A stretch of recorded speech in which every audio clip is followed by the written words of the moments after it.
Hey guys, Nathan's Automotive, proud supporter of Noble Athletics. We work on all makes and models specializing in diesel engine repairs. I'm so proud to show our support for the Noble Public Schools through our unique Auto Repairs for Bears program. Bring your car in for maintenance or repair and drop those repair receipts off at any school campus, and Nathan's will give back 5% of the totals to the Noble Public School System. We're looking forward to serving you for all your automotive needs. Go Bears!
Welcome to Noble, Oklahoma, where the Noble Bears are about to take on the Santa Fe South Saints in a district contest. The Bears come in at 5-3, just back from Pensacola, Florida, where they played in the Aggie Classic against some really high-powered teams and came out 2-2, and a good showing overall for the Bears down in Florida. So against some really good 6A quality teams. So Santa Fe South is finishing up their infield, and we'll be getting started here in a minute. I'm going to go ahead and go over the starting lineups for today's game. And so we'll start out for Santa Fe South. It will be the visitors today. Saints coming in. Game yesterday was rained out, so we'll probably try to make that up later, but going to get started today. So batting order for Santa Fe South is going to be number 4, Luis Ortiz leading off. He's the first baseman. Hitting second will be Ever Herrera at shortstop. Third baseman Ivan Rodriguez will be playing third base. Pitcher will be hitting cleanup, number 29, Jose Nunez. Second baseman Armando Alvarez will be hitting fifth. Catcher Joaquin Vila will be hitting sixth. Number 9, Albert Gallegos will be designated hitter. Number 12, David Alvarez will be in center field. And number 14, Jeremiah Paredes will be the right fielder hitting ninth. And for the Bears on defense, it'll be around the infield at third base starting today will be Colin Thomas, kind of our jack of all trades. Colin's played 3-4 positions this year already. Shortstop will be Kason Anglin. Second baseman will be Jake Williams. At first base, Colin Fisher. In left to right, it's going to be today for the Bears, Devin Knight in left field.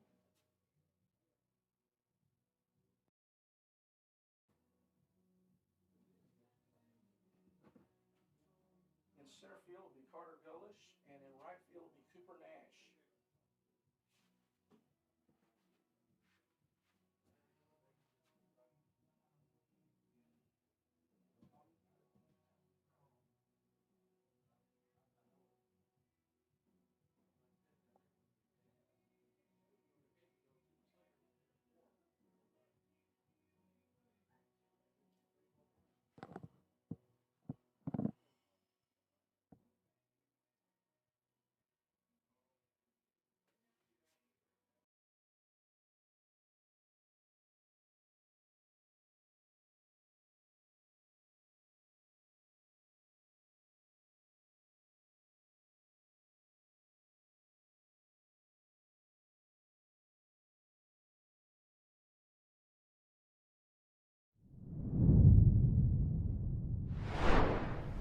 Hey guys, Nathan's Automotive, proud supporter of Noble Athletics. We work on all makes and models specializing in diesel engine repairs. I'm so proud to show our support for the Noble Public Schools through our unique Auto Repairs for Bears program. Bring your car in for maintenance or repair and drop those repair receipts off at any school campus, and Nathan's will give back 5% of the totals to the Noble Public School system. We're looking forward to serving you for all your automotive needs. Go Bears!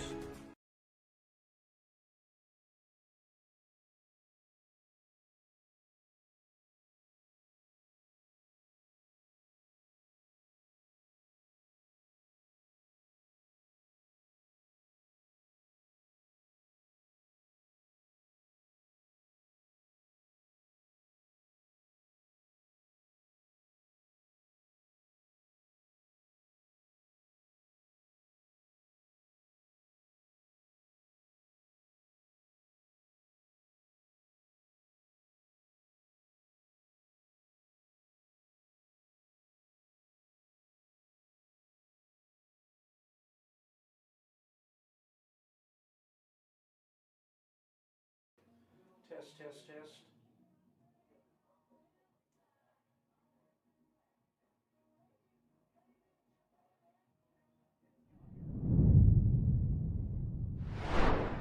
Test, test.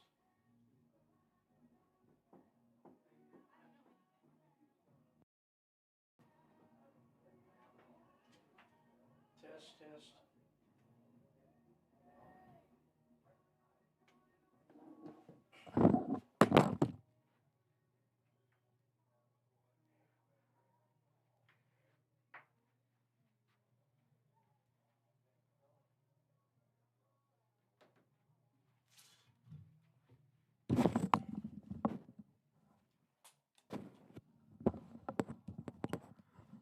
Test, test.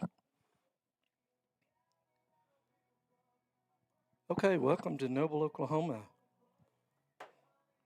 where the Noble Bears are about to take on the Santa Fe South Saints in a district contest. And the Bears are coming back from Pensacola, Florida, where they went 2-2 this last week in the Aggie Classic down in Florida, playing some really powerful teams, had some good wins. Were very competitive, and it was a good experience overall. Bears are 5-3 overall coming into today, with district wins against Ardmore, 2 district wins against Ardmore, a win against Purcell, and then the 2 wins down in Florida against Second Baptist out of Houston, which is a really powerful Texas team, 5 state championships, numerous regional championships. So Sooners. The Bears had some good wins and some good performances down there in Florida. So the teams have finished taking their infield practice, and we're kind of paused here, getting ready for the start of the game. Cold day today, wind chill wise. It's really a nice day. Beautiful day, other than that north wind coming in from left field. So, going to help the pitchers against the right-hand hitters for today for sure, because that wind's really blowing in hard from left. So I'm going to go ahead and give you the starting lineups today. My name's Randy Kersey, here with you today, and I'm going to go ahead and give you the starting lineups, and we'll start out with the Bears, who are the home team.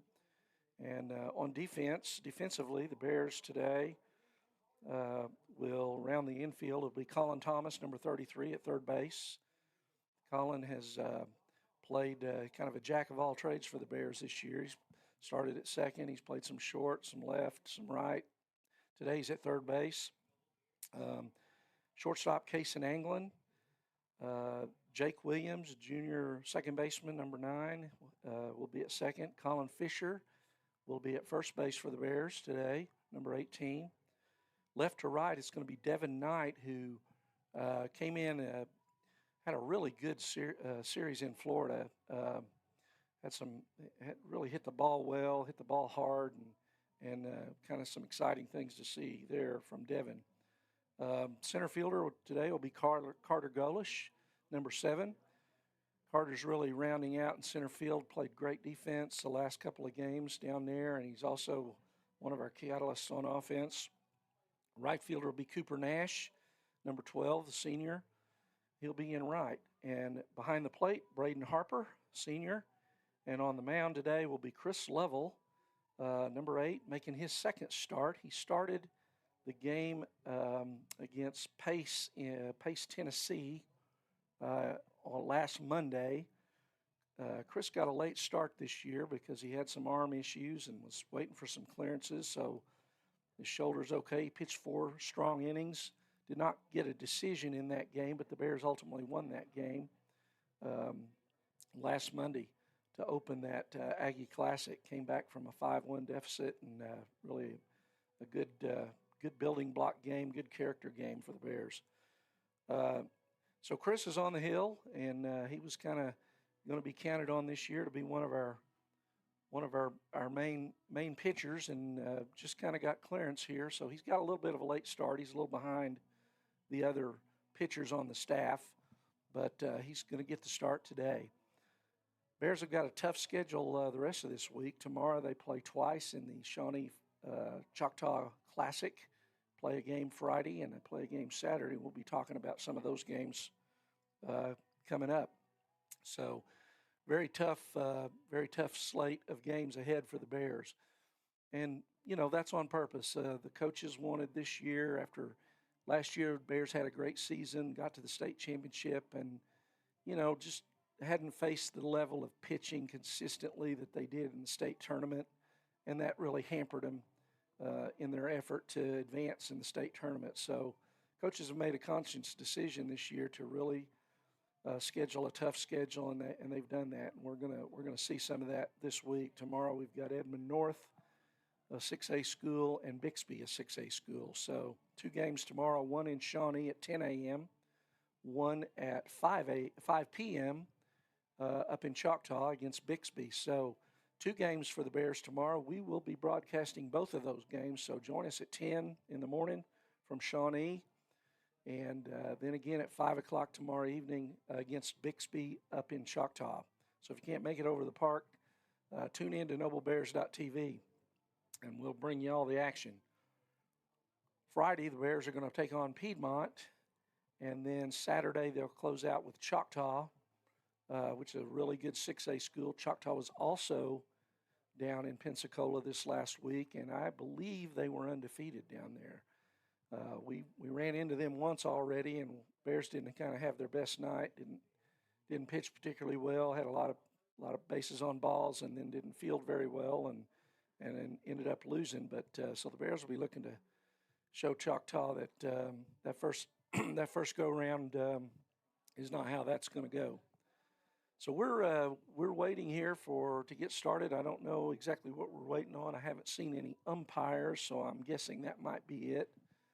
So with that, we're going to go ahead and take a break, and we will be back here in Noble, Oklahoma. I'm Randy Kersey with NobleBears.tv, and so we will be back in just a minute.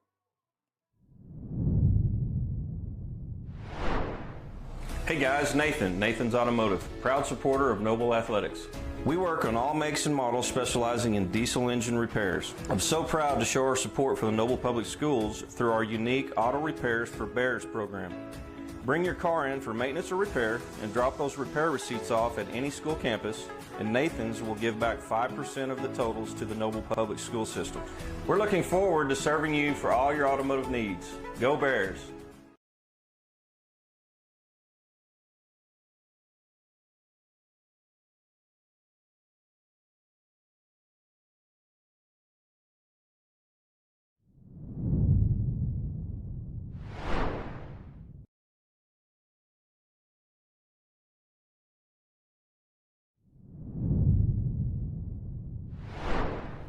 Hey guys, Nathan's Automotive, proud supporter of Noble Athletics.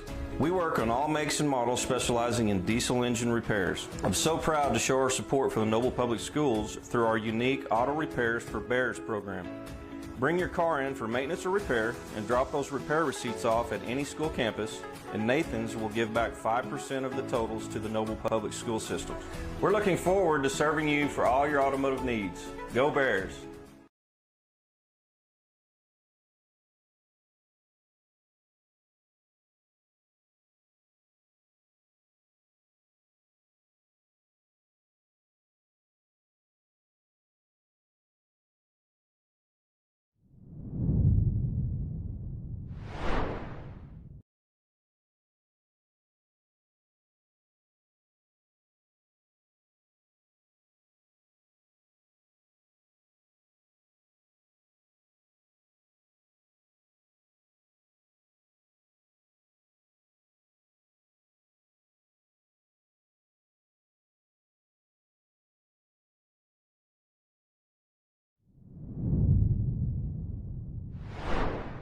Allegiant Marketing Group produces inbound lead generation for our clients through integrated traditional and digital campaigns.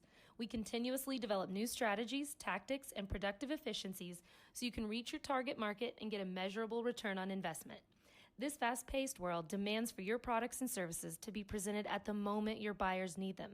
Targeted and innovative marketing creates your success. Call AMG today, your marketing partner. Dr. Matt Dieselhorst at Dieselhorst Sports and Orthopedics can help you get game day ready. Dr. Dieselhorst works with athletes of all ages, taking a coordinated approach to accelerate return to play and maximize athletic performance. His work with pros in sports training, injury prevention, bracing, functional rehabilitation, and imaging works seamlessly with his medical and surgical expertise. Get started by going to Dieselhorst Sports and Orthopedics. Let Dr. Matt Dieselhorst get you back on the field, backing all Oklahoma athletes on the field and off. Support your school's booster club and get your business in front of thousands of potential customers. Talk about a win-win. Advertising packages start on this streaming station for less than $10 a game. Call 405-726-0835 or email adam@squirtle.com right now for more information. It's no secret Pioneer Cellular cares about the... We're back in Noble, Oklahoma, where the Bears are taking on the Santa Fe South Saints today. And Bears coach Eric Hughes is at home plate with the Saints coach and the umpires exchanging lineups. And we're going to be getting started here in a minute.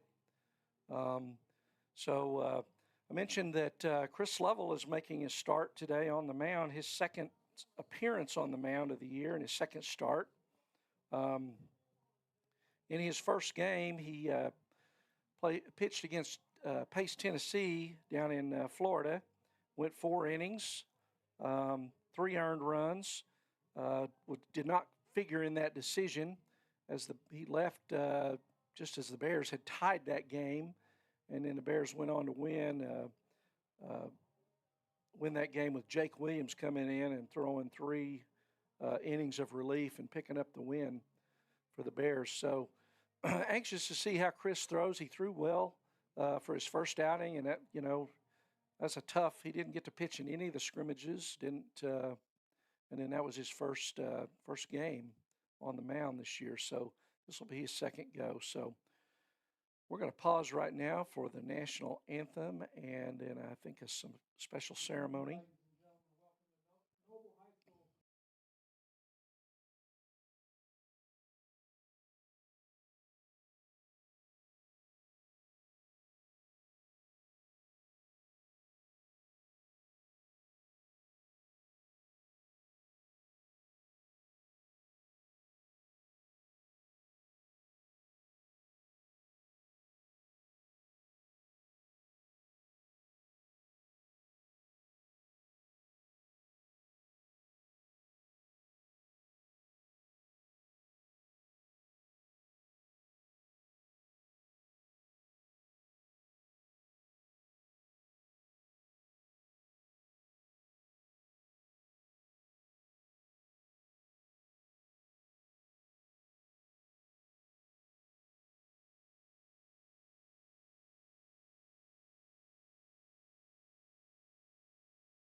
this time, direct your attention to home plate for today's first pitch, brought to you by Noble. So we had the national anthem preceded by a moment of silence. Noble Superintendent Frank Solomon asked for a moment of silence in honor of the 6 girls from Tishomingo who were tragically killed earlier this week in a car wreck. So we've got a first pitch being thrown out here. Colin Thomas accepts that first pitch.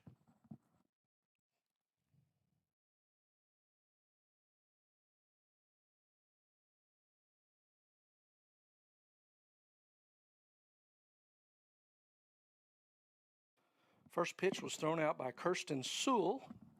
So now we're ready to play ball. So the Bears will be taking the field here in a moment.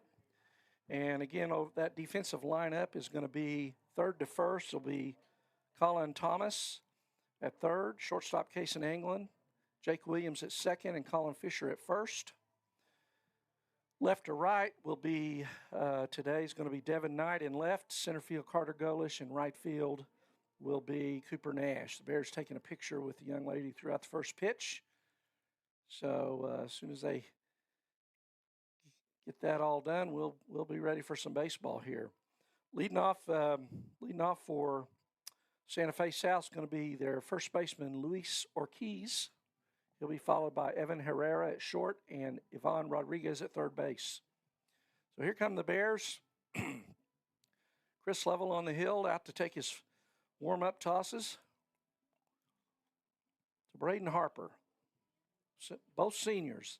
These guys have played ball together since they were little fellas, and they know each other well, which is a great advantage. So Chris has a fastball, curveball, cutter that he throws.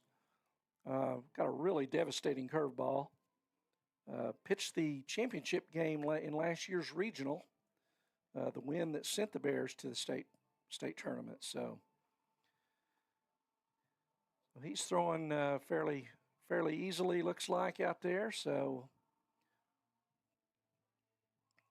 he's got the right arm got the sleeve on, the left arm not. So cold day, cold spring day. Not temperature wise so much, but the wind chill makes it tough out there. So Chris doing some manicuring on the mound, and we'll be ready to go here. Braden takes the throw down. And here comes Ortiz, the Santa Fe South first baseman. And we're ready for some baseball.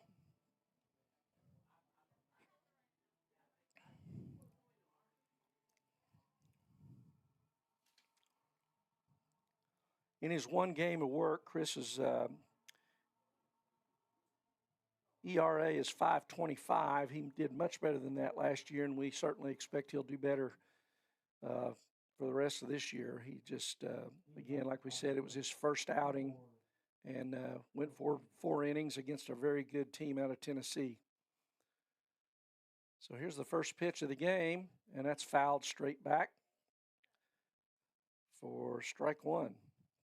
Fastball from Level. Ortiz had a big cut.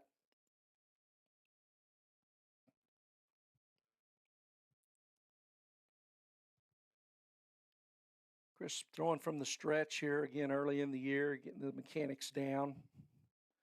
That ball is strike on the outside corner and a fastball at the knees. So Chris ahead quickly, 0-2.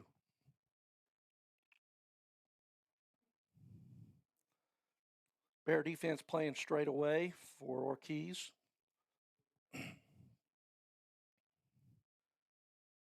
There's that curve ball. It just misses outside. That's a good 2-strike pitch. Trying to get Ortiz to chase. He has none of it.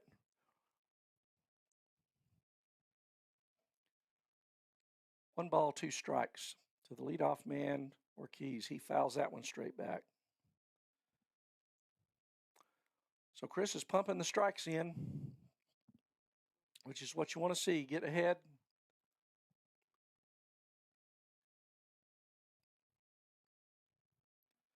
1 ball, 2 strikes to first baseman Ortiz.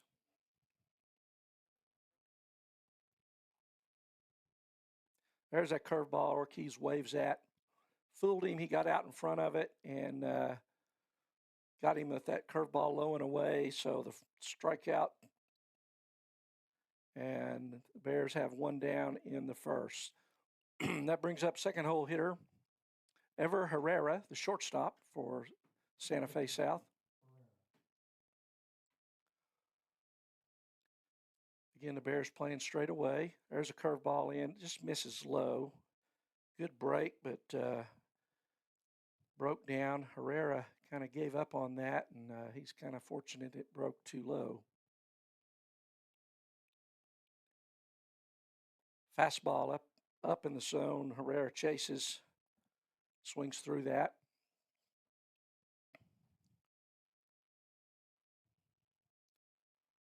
One ball, 1 strike for senior Chris Lovell against Ever Herrera, Santa Fe South. There's a line drive, kind of a humpback liner right at Anglin. He takes 1 step to his left and snags it. So hit the ball pretty well, but just right at Cason Anglin, who stepped just a little to the left and caught the line drive. So 2 down. And that brings up Ivan Rodriguez, the third baseman for Santa Fe South, 3-hole hitter.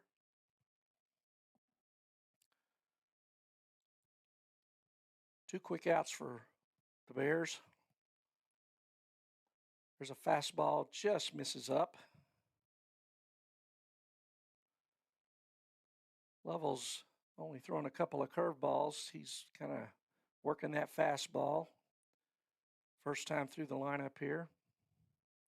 There's another fastball up. And that's the second Santa Fe hitter that has kind of chased a fastball a little up and out of the zone. It looks like a watermelon up there, but it's hard to get on top of that. So we got 1 ball, 1 strike. Lovell comes set. There's a big curveball, misses high. Didn't get the best bite on that one. 2-1.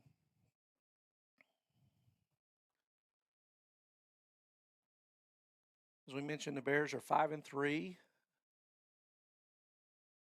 coming into today. There's a foul ball straight back. And that evens the count at 2-2. Bears have played well 90% of the time, talking to the coaches, and have some things to work on, but it's early in the year and have played very, very tough competition so far. There's a curveball, breaks away out of the zone.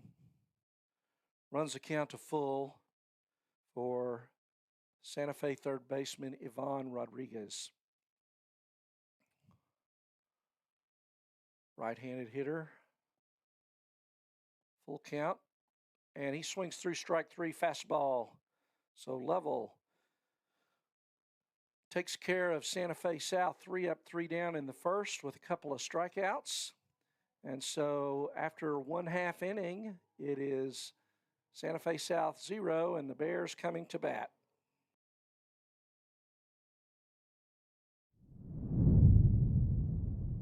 Students of our communities, because we're in your communities, with more retail locations than any other carrier in Western Oklahoma. It's no secret that we provide opportunities for students to learn remotely with distance learning plans and MiFi devices. We also help these schools live stream their games, so family members across the country don't miss the action. We sponsor schools and colleges because your children deserve the best. Pioneer Cellular. It's no secret.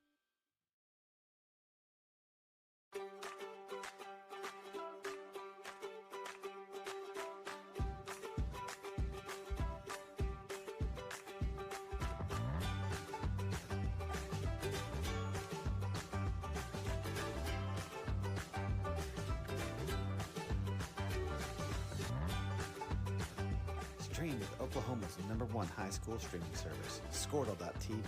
Find out more at Squirtle.com/stream. At Maples Nixon Diesel Horse, we've helped a lot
So 3 balls and 1 strike for the Bears for Chris Lovell.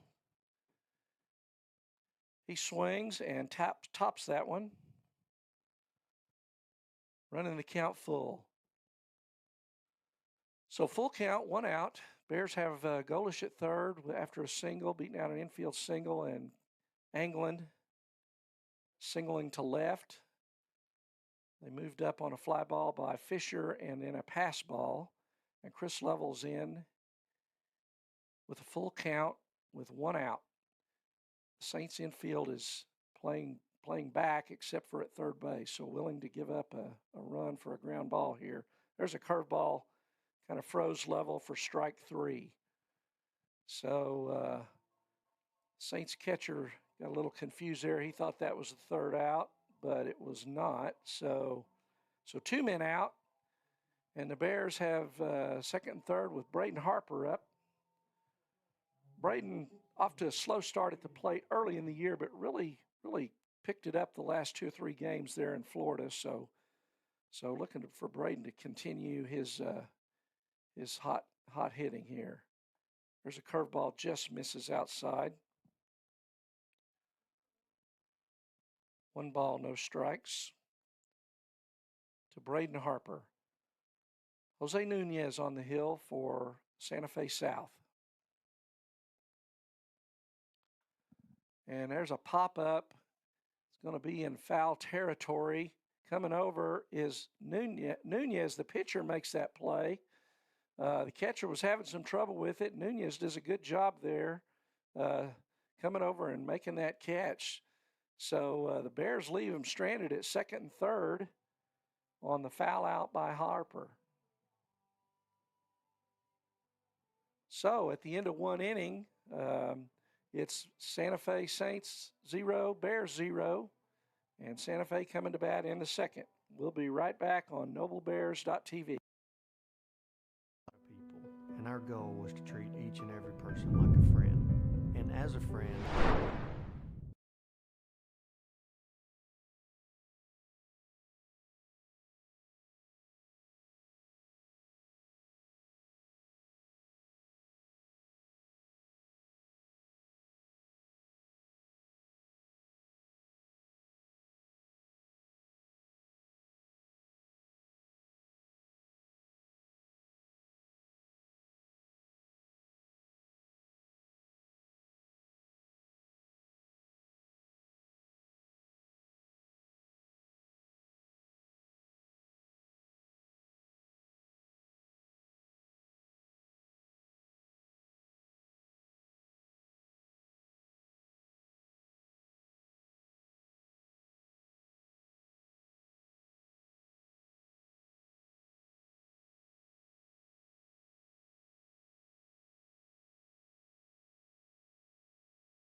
Okay, we're back in Noble, Oklahoma for the top of the second. And Santa Fe Saints pitcher Nunez steps in. Jose Nunez made a nice play to end the first and leave 2 stranded with the Bears. I'm joined by Frank Solomon. Hey, thank you, Randy. Glad to be here. Got to make sure Frank's mic is up and going here. Let's see. Test it out there, Frank. Test, 1, 2, 1, 2. Yeah, we're having some technical difficulties. Nunez takes strike 1. There's a pop-up foul back. 0-2. Frank's going to join us here in a minute, but we got the technical police on it here. So no balls and 2 strikes. Lovell gets ahead quickly.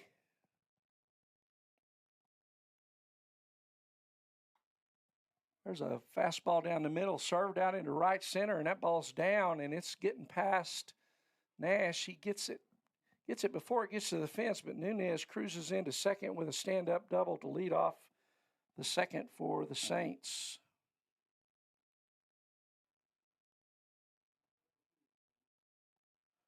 So that brings up Armando Alvarez, the second baseman for the Saints. So 2 strikes there, and Lovell got a little bit too much of the plate, and Nunez made him pay. There's a good fastball. Must have been down. 1 ball, no strikes.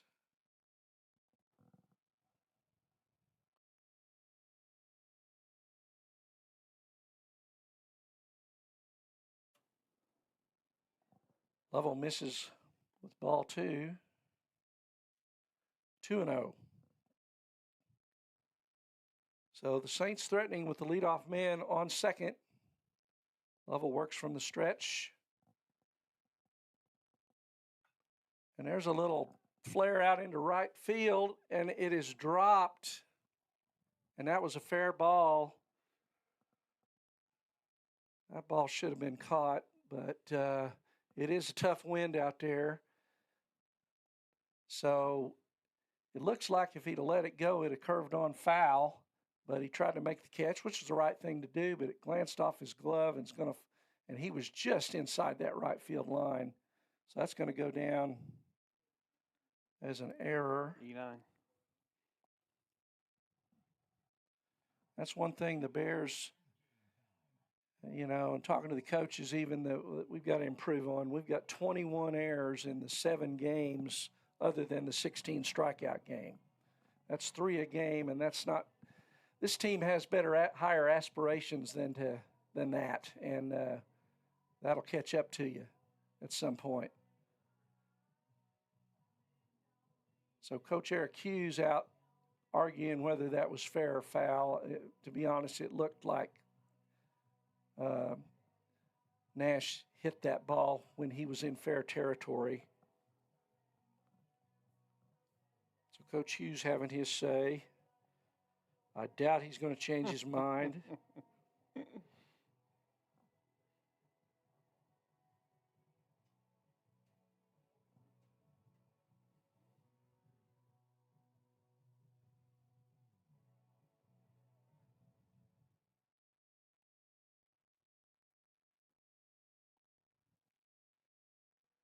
So Coach Hughes heads back to the dugout, and that's going to bring up Joaquin Villa, the Saints catcher. Nobody out. Bears in some trouble here. 1st and 3rd. Chris Lovell on the mound. Looking for a strikeout or a ground ball here. Runner goes. Harper throws down. And he is out at second. A hard slide. Anglin did a great job hanging on to that. 1 hopper, and throw kind of led him into the runner a little bit. So Alvarez is thrown out at second. The runner probably could have made it home there, but he did not attempt to, given that Anglin kind of got knocked off his feet. So caught stealing. So 1 out, runner on 3rd. 1 ball, no strikes to Joaquin Villa, the Saints catcher. He hits a number down the third base, just a foul ball.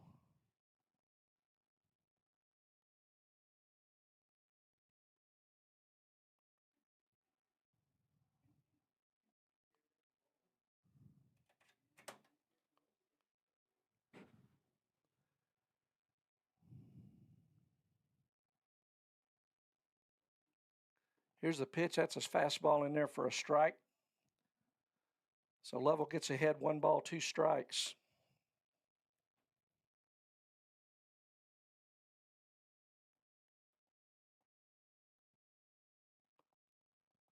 Lovell working from the stretch. 1 out here in the top of the 2nd.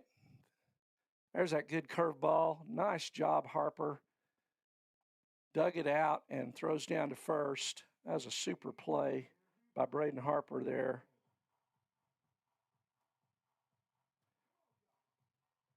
Saving what could have been a disaster in that the runner would have reached first, and probably the runner on 3rd scores if that gets by him. So good job by the senior. That brings up Albert Gallegos, the DH for the Saints, with 2 out, and Nunez still on third after the leadoff double. There's a fastball, must have been low. We got a pretty good view on over the plate up here, but up and down is, I guess we'll have to take their word for it.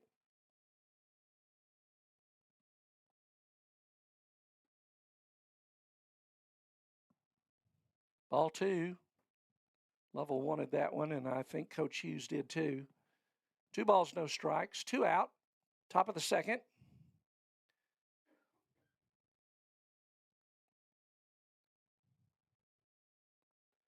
He swings, helps out Chris there.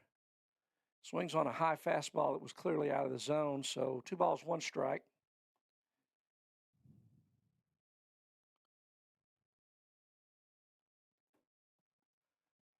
And another fastball gets by Gallegos. So he doesn't look like he can catch up with Chris's fastball. It's probably the best thing here to just take care of business with the Express here. 2-2. That's what he does. And again, does not get the call. Full count. Good hard fastball there on the outside corner. I don't know, sounded like a strike. But home plate umpire didn't think so. And that ball looked like that was down, so that's ball 4. So first and third, and that's going to bring up David Alvarez, the center fielder, who made a nice play in the first inning on a Colin Fisher fly ball.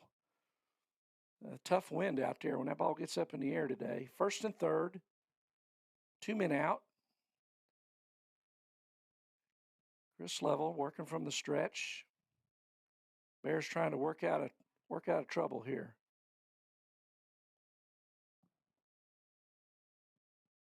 Well, he's just not giving him much. That's ball 1, and that again looked pretty good up here. It must have been down, but 1 ball, no strikes. Throw over to first, runner back.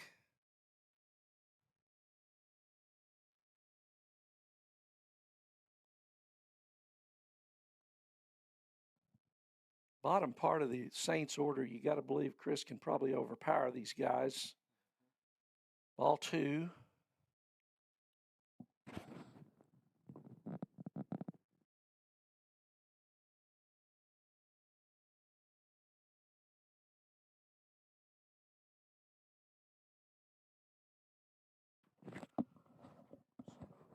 Three balls, no strikes.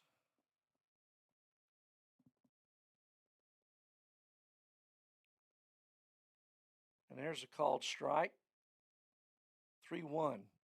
Fastball right down the heart of the plate.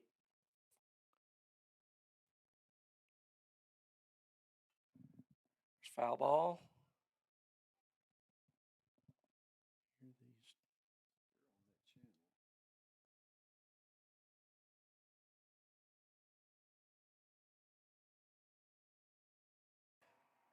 So the Bears work out of trouble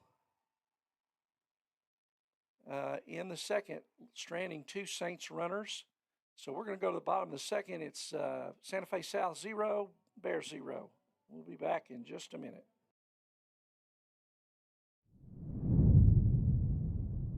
Got your back, always. We understand what you're going through. Being lawyers is what we do, but it's not all that we are. We care. We'll stand beside you throughout the entire legal process, not just as lawyers, but as your friends. We are Maples, Nix, and Dieselhorst, and we are here to help.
So Knight stands in, and he just misses on that.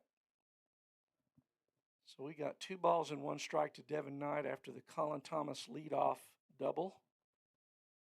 And then a fly ball by Cooper Nash out to left. So Jose Nunez on the mound. Swing and a miss. But Devin hit a ball against Tate, Florida, which is an excellent team, that glanced about a third of the way up the light pole beyond the left field wall. And I told Scott Harper at the time, I said, you know, all the Noble games I've ever been to, I think I've only seen one ball hit harder than that, and I threw it. You gave it up. Back in 1979 against Macomb, a kid who I don't really want to remember, but I think Devin was called out on strikes there. that ball looked high. Yeah, it was. So strikeout looking. Having a hard time. Umpires, so far. yeah, he's not giving. Either side though. Either Yeah, side. no, it's not. Yeah, he's. So that's 2 out for the Bears, and that brings up Jake Williams, second baseman, junior. Jake's got some good wheels. Struggling a little bit batting average wise, but he's gotten on base a lot this year, and he's really made some things happen. And there's a line drive down the right field line, slices foul. Count goes to 1-1. So Bears at risk of Strand and Thomas here at second, unless we can get a little something going here. Jake batting ninth, and we're back to Golish. Jake can find his way on base. Base hit too. Thomas is going to score. He can scoot. That ball's high. 2 balls and a strike. That's the other thing, Frank, I was talking about. You know, when I was playing here, none of us could run. All these kids can run. They can run. Yes. Yeah, it's a different game, isn't it? Yeah. Yeah, there's only so many places you can put guys like us that didn't run very well. That's right. It's called courtesy runner. That's right. That's right. Yeah. You only need so many first, third, and catchers. So. Yeah. So I don't know what that little conference there. Coach didn't come out, but the infield came in, and so 2 balls and a strike. Maybe getting their coverages, or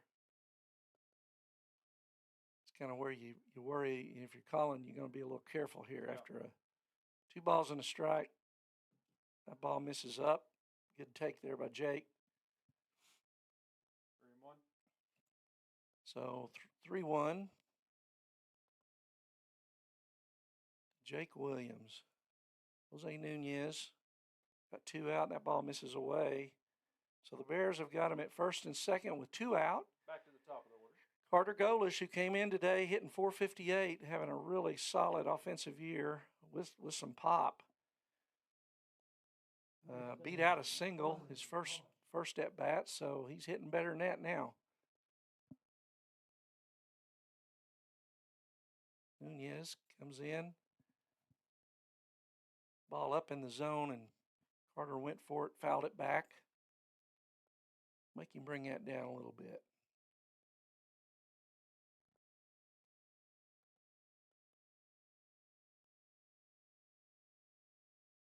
No balls, 1 strike. 2 men on, 2 out. Bottom of the second. Curveball, good curveball. You know, it didn't break that much, Frank, but the change of pace on that is what got him. Yeah. Yep.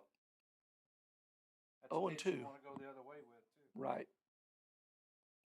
Yeah, you know, if he can hit a gap here, both these kids are going to score on the base because they can fly. Mm-hmm. No balls, 2 strikes. You know, you might consider putting a little double steal on here. Make them make a play, because you're probably going to steal it with both of them, and they might throw it away. And if they throw you out, you got your leadoff man at the top of the third. So it's not a bad spot to get a little aggressive here, and maybe, you know, Bears are left 2 on in the first, and sure hate to do that again. There's a curveball away, and he chases it for strike 3, swings through it. So Gola strikes out swinging. So for the first 2 innings, the Bears left 2 men on in both innings. So nobody scores for the Bears in the second, and we're going to the top of the third with a scoreless game between the Saints and the Bears.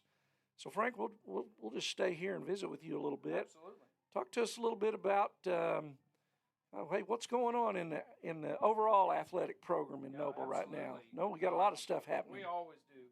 I think I'd like to start off talk about the socks that our Noble Bears baseball team is wearing today.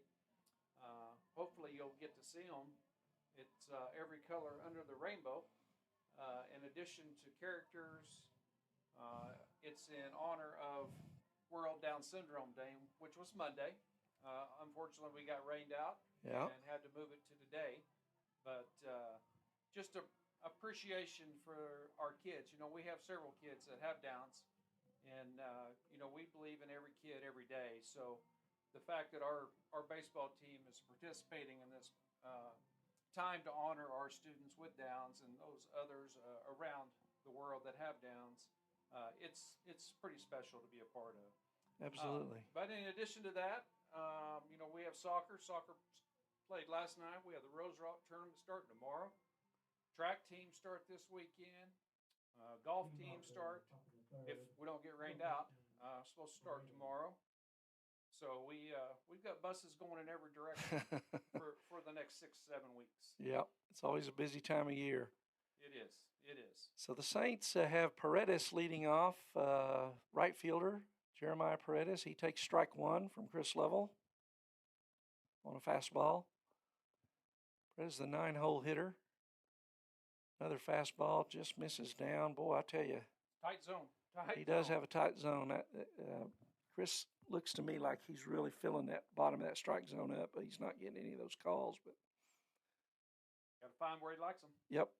There's a good hook right there. That's that Chris that Chris Level curveball there. That thing froze Paredes. 1 ball, 2 strikes. I talked earlier about how Chris this is just his second start. He swings through for the strikeout. Just his second start, kind of got a late start because of some shoulder issues that had to get worked out early on, but he pitched pretty well in Florida. Didn't get a decision, but the Bears won that game against Pace, Tennessee. You know, I got to remember too. This is only the 9th game, I think. 9th game, and it hadn't been warm in any of them. Had any nice weather to play in. Yeah. It's not nice today. No. It looks sunny, but it's a little chilly out there. That's with that right. North wind. Leadoff man, Ortiz, he swings and pops one into right field. That's going to go into foul territory, but it falls out over the fence, out of reach. So Ortiz struck out swinging his first time up, and he falls behind 0-1. Good effort by Nash and Fisher both. Yep. Yeah, he just I think it got over that fence. That left field wind pushed that out of play.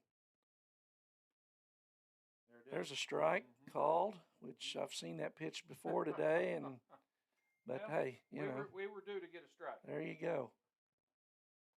So Chris jumps out 0-2. And it's early season for the umpires too. That's so we right. gotta give them a little That's bit of right. slack.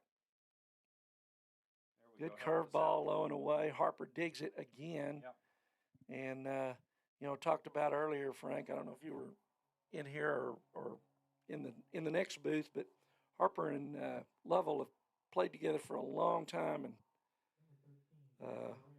Braden really knows Yes. what Chris does, and so that's a real advantage, especially on pitches like that.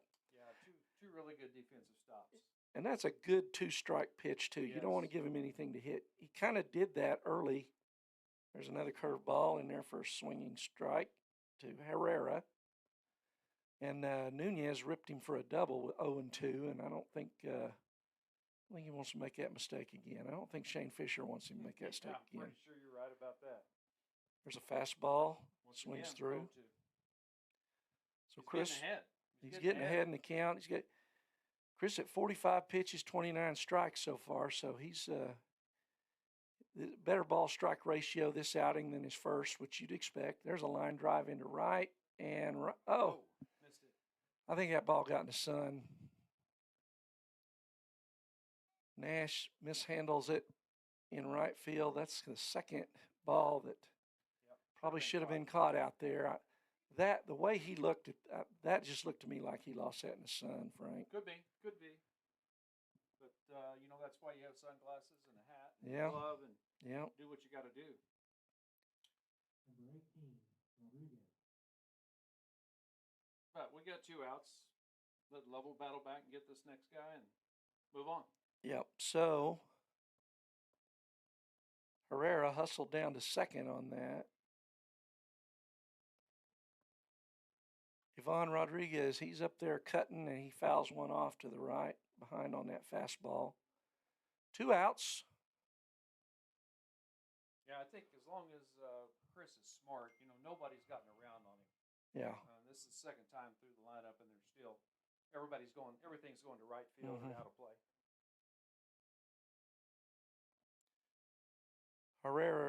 Rodriguez, the third baseman, a 3-hole hitter. There's a curveball. Didn't quite get the bite on that one. Cold days, it's tough. The curveball pitchers have a tough time on these cold days. It's kind of like trying to throw a cue ball. Yeah, it's hard to get a grip at all. Yeah, As it's the hard as a sun's- rock. And the sun keeps going down. It's going to keep dropping in temperature. Yeah. It's going to make it even more difficult. The 1-1 pitch is up for ball 2.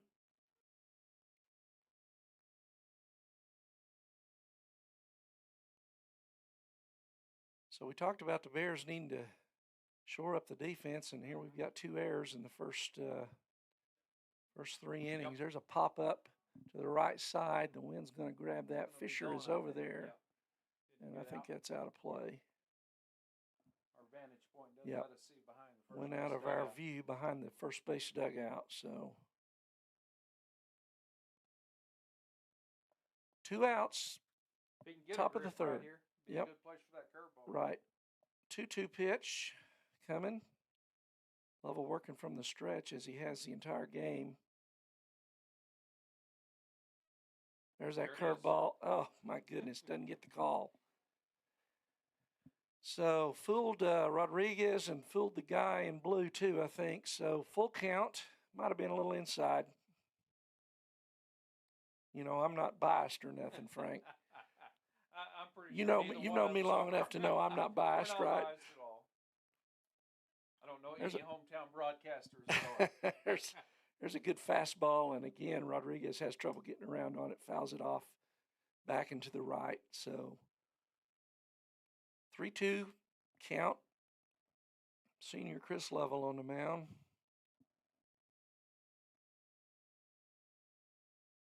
Timeout called by Rodriguez.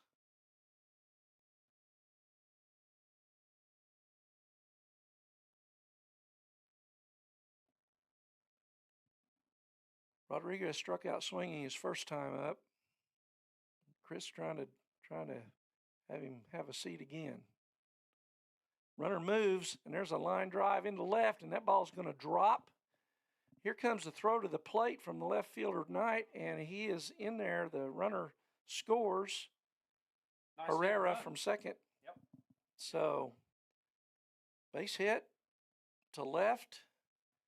Pretty strong throw from Knight, but it just, it kind of got out there and died in that wind, and Devin had to come a long way to get it. So Yeah, there's that- a little bit of a disadvantage there. You talked about it in the bottom of the last inning. Their coach put the runner in motion, and that's why he scored. That's right. That's a good point, Frank. If the runner's not moving there on 3-2, he probably doesn't score. So good call there by Santa Fe coach. That brings up Nunez, who doubled, and he takes ball 1 inside. Nunez, the Saints pitcher, who's done well enough. He's gotten in trouble. There's a fly ball into right center field. Wind taking it over. Golish, and boy, they almost ran together, but Golish makes the play. Good job sticking with that for the third out. So the Bears get out of further trouble, but Santa Fe takes a 1-0 lead on a 2-out single by Yvonne Rodriguez, not the Hall of Famer, not that Pudge. But the Saints take the lead 1-0 on the Bears coming to the bat in the bottom of the third.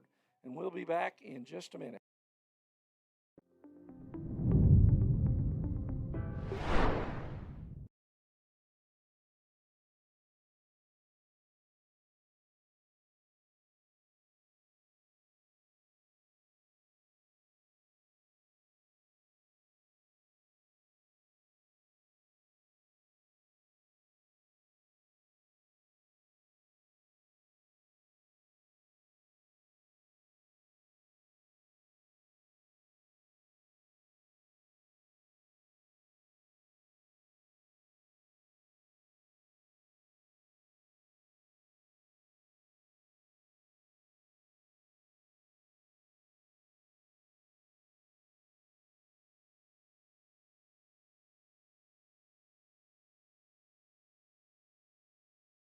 All right, so we're back here in Noble, Oklahoma, where the Santa Fe Saints have jumped out to a 1-0 lead in the top of the third. And so coming to the bottom of the third, it'll be Kaysen Anglin leading off. And Kaysen singled his first time up, was stranded at second. And so the Bears have gotten men on base in both innings, Frank, but hadn't been able to get that key hit. You know, it's been a little odd this week with the rain and the damp conditions, and they're probably just a little out of sync, it appears to me so far. Yep.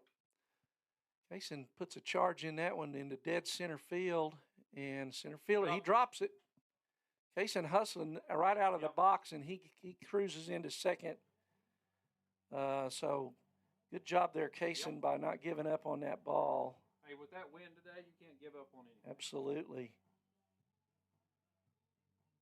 So Kaysen on second to lead off the inning, and that brings up Colin Fisher. And he's off to a decent Colin's start. off to a pretty good start. A couple homers, 3 triples, 11 RBIs. Nunez pitches, and that ball's up and away. I'm not sure Nunez is going to give him much to hit if they've done any kind of a scouting with first base open. Right. Misses with a curveball up. 2-0. Yep. Stay away, and if Fisher wants to go chasing, he'll let him. Right. 2 balls, no strikes. Nunez. There's a fastball high. So 3-0.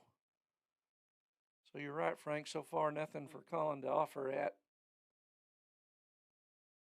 Hard to be patient. Hard to be patient. It is. It is. There's a ball that I thought was a strike, but they're gonna give us ball 4. So so Bears got the first 2 on here in the bottom of the third after falling behind 1-0. And that brings up Chris Lovell, the pitcher. Help yourself out here, Chris. That's right. Chris got froze on a curveball, struck out first time up. Chris has had some power, but he started off hot, but he's really cooled off lately. But he can hit it. He can hit. I got to see their first game of the year at Purcell, Mm-hmm. and he smoked the ball. So Yeah. you know he does have the power. Had a long home run against Tate also in that game in Florida. There's a ball low in the dirt. Chris was squaring to bunt, pulled back, and the ball gets away from the catcher, and the runners are going to move up on the wild pitch. Santa Fe coach wasn't happy about something. Made his way to the mound already. Yep, got timeout, and the Santa Fe coach on his way out to talk to his pitcher. So Santa Fe in some trouble here in the third. Second and third, nobody out, and a 2-0 count to Chris Lovell, who's probably going to have the green light on a fastball think here. so, wouldn't you? Yeah. Nunez got to come in. Yep. Certainly doesn't want to load him up. So it's a good spot to turn a guy like Chris loose. And he's a senior, so you would expect he's not going to chase something bad.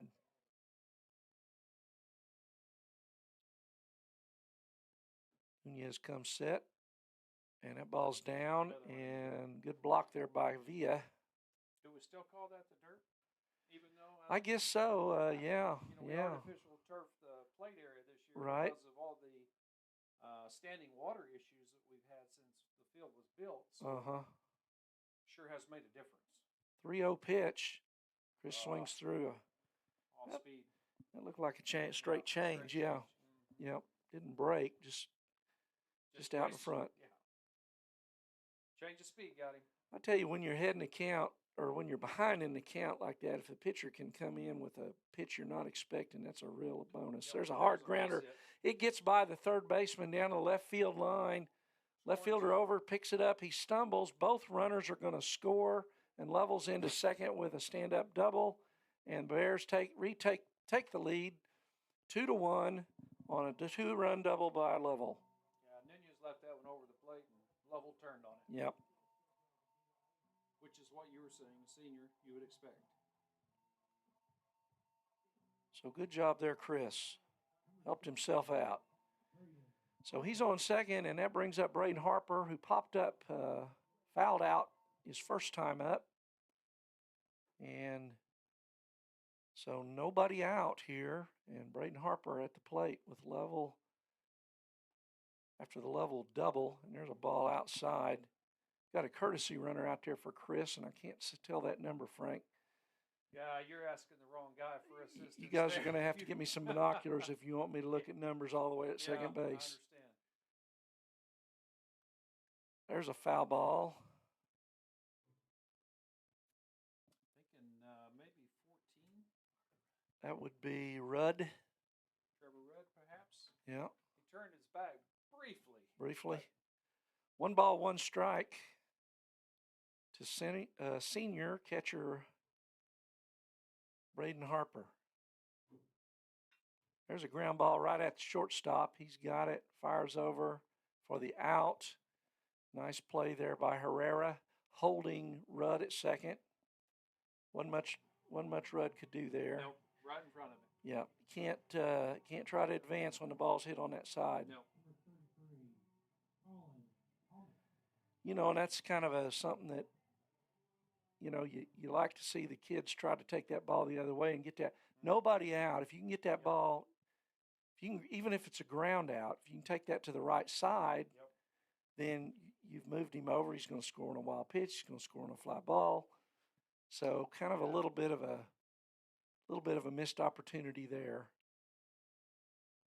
For sure. Important to take move that runner. Productive outs. That's right. If you're going to make outs, be a productive out. No balls, 1 strike to Colin Thomas. And Nunez wanted that call. Yes, I thought he it was did. a little in, but It looked a little in. Maybe even a little 2-0. high. Yeah. 2-0. Colin doubled his first time up. He's playing well this year. He goes after a high fastball. That one just looked too fat to lay off of. Coach Hughes telling him, Yeah, settle down, make it come in. right. Ball, 2 strikes. Bears up 2-1. Rudd on second, running for, here's a foul ball back to the right. Running for Lovell, who doubled in those 2 runs. 1 out. Bears looking to tack on some more.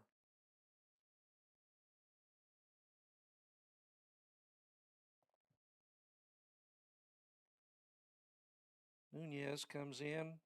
Oh, off the He hands. fists it to first base, and you know that's the out the we one you would have wanted. liked to have had last Yep. time, and he might have scored on Yep, that. that's right. You know, but Thomas gets the ball to the right side. Probably swung at a ball. First baseman Ortiz takes it unassisted, and Rudd moves over to third.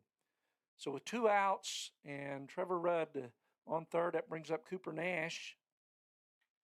Cooper hits a hard grounder through the right side. It gets by the second baseman for a base hit and another RBI for Cooper Nash.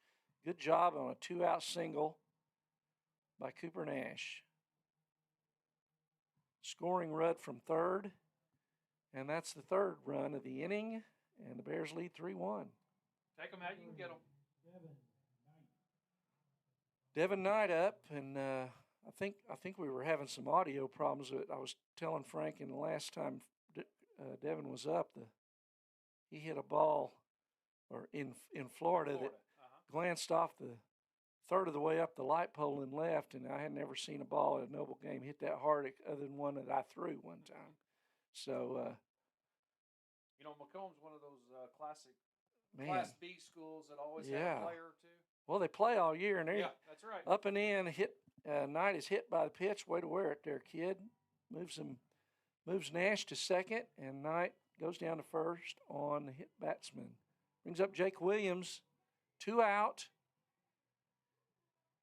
Like to push another 1 or 2 across here if we keep can. It going. Keep it going. Yep. Get back to the top of the order. Jake walked his first time up.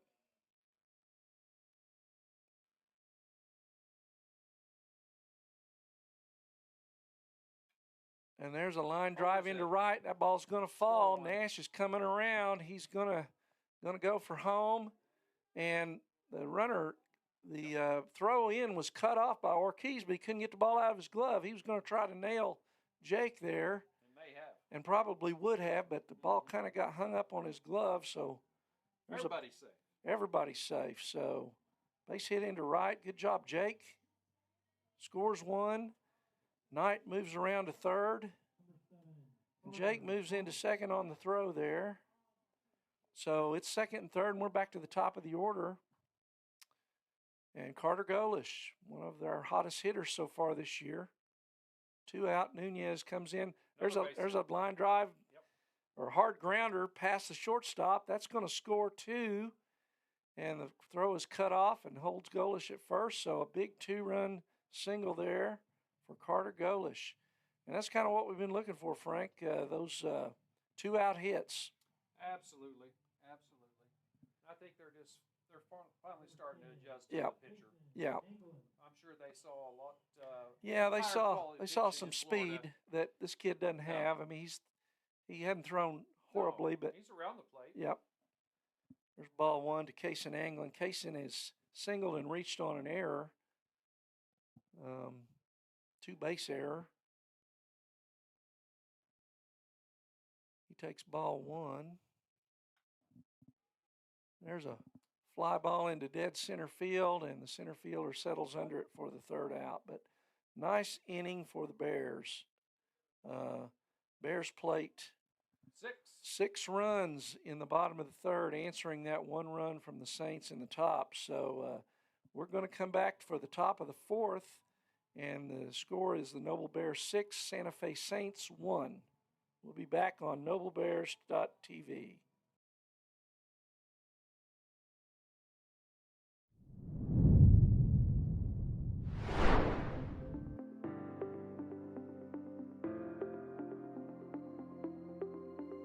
Is it time for your school or business to purchase a new phone system?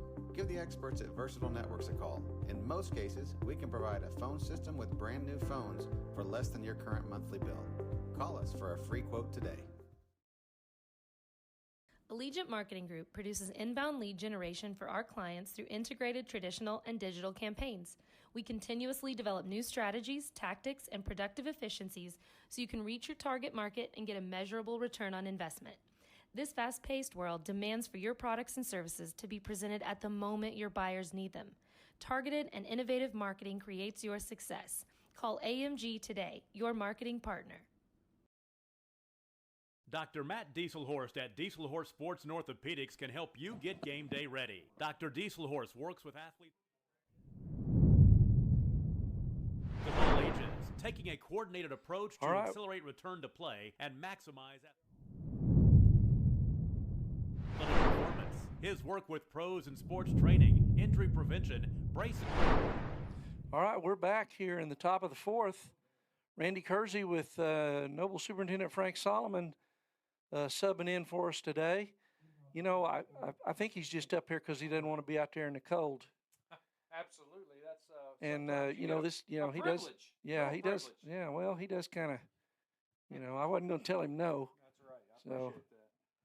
I've spent a day or 2 out there in the weather, so I think I've paid my dues. You've paid your dues, That's yeah. right. First pitch is low for ball 1 from Chris Lovell after the Bears score 6 in the bottom of the 3rd to take a 6-1 lead over the Santa Fe Saints. He misses there for ball 2 as well. Santa Fe is at 5-hole in the lineup. Armando Alvarez, and he reached on an error. He reached on a weird play and right down the right field line that Nash went to catch, which was the right play, but he touched it in fair territory. There's strike one, and kind of glanced off his glove. If he hadn't touched it, it'd have been a strike, but it was the right play to try to make the play. 2-2. Ball's low. This is where Chris just needs to throw it over the plate. You know, you got a 6-1 lead. Yeah. Make him put the ball in play. Yeah, as a coach, you don't like a lot of 3-ball counts when you're up by 5.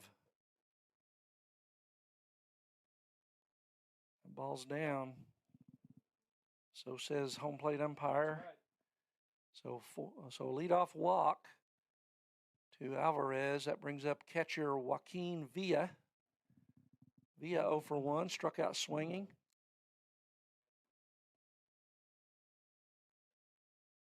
In Chris's defense, it's kind of a cold day to get loose. It is, and you know, the umpire's got a difficult zone to find. So Yep. several issues working against him, but you got to overcome it.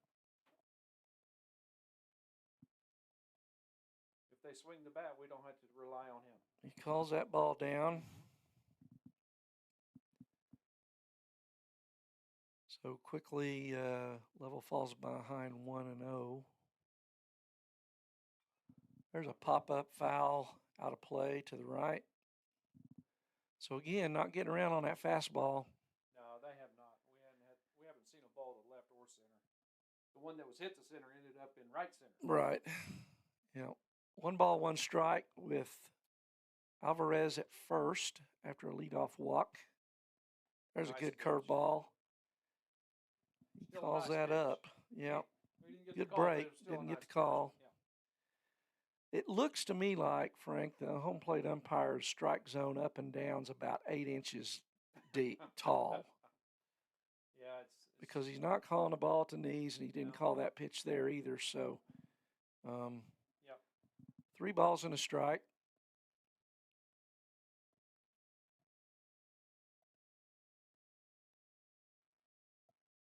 Alvarez gets his lead at first, Pitch. and there's a ball. Yep. He calls that a strike. I didn't think he was going to, but called strike on the outside corner. It was delayed, but we got Yep. the call. Full count. I don't know. We can't hear here, but I imagine there's some barking going on over there from. You would think so. Yep. There's a slow roller up the middle. Nice play by Anglin coming in. Didn't really have a play at second there, but he does a good job charging and throwing out Villa at first. So ground out. Just looking for outs. Yep. Yeah, we can trade outs for That's right. bases. That's right. And the Alvarez moves up to second on that. So 1 out, runner on second. And Albert Gallegos, the DH, is up. Gallegos walked his first time up, I believe, after getting. Well, he calls that a ball again. That looked pretty It's good. That same pitch that Yep. you were talking about. Yep. He's just not getting the top or the bottom of his zone. Yeah. I mean, the belt is too high and the knees is too low. So 1 ball, no strikes. There's a fastball, gets past him. And Gallegos is really overmatched on Yep. Chris's fastball. Just put 2 more right there. Yep. Ball and a strike. Alvarez on second gets his lead, and that ball's already in the glove for strike 2. That's where you don't overthink it. Just throw. Yep. Just throw. Make him swing the bat. 'Cause Ball, 2 he's strikes. struggling to catch up. Right.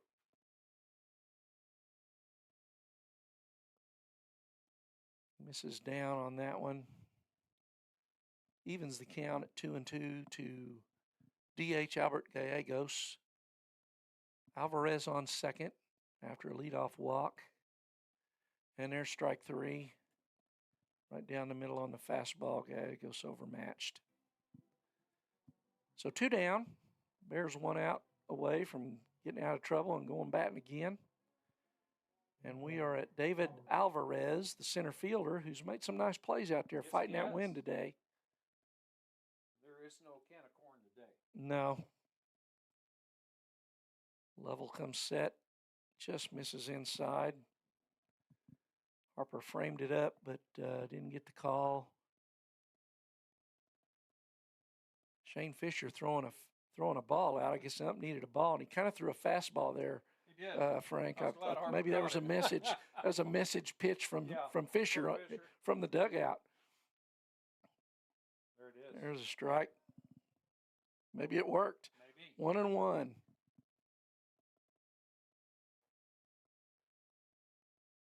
Bears up 6-1. 2 outs over the ahead of the Saints there. Foul ball. Yeah. Same situation as the last hitter. Yep. Ball 2 strikes. You're at the bottom of their order. It's not, this is a team that we should frankly run rule. We should. And we've kind of messed around with them the first couple innings, leaving some men on base, and it's time to get after them here. Bottom of the order. Exactly.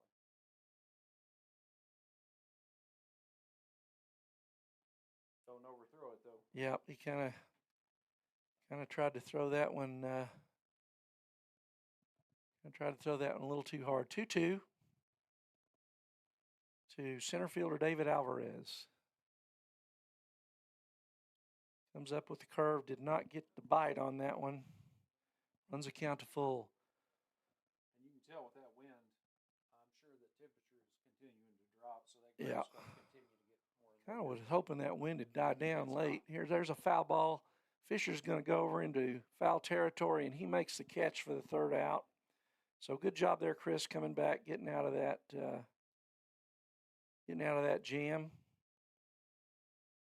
And we still have some solid hitters coming up. That's right. So we're going to go to the bottom of the 4th. Bears up 6-1 over the Santa Fe Saints, and we will be right back here at NobleBears.tv.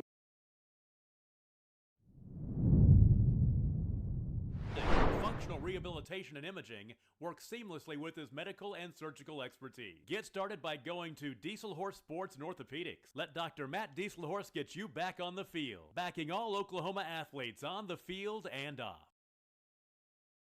Support your school's booster club and get your business in front of thousands of potential customers. Talk about a win-win. Advertising packages start on this streaming station for less than $10 a game. Call 405-726-0835 or email adam@squirtle.com right now for more information. It's no secret Pioneer Cellular cares about the students of our communities because we're in your communities with more retail locations than any other carrier in Western Oklahoma. It's no secret that we provide opportunities for students to learn remotely with distance learning plans and MiFi devices. We also help these schools live stream their games, so family members across the country don't miss the action. We sponsor schools and colleges because your children deserve the best. Pioneer Cellular. It's no secret.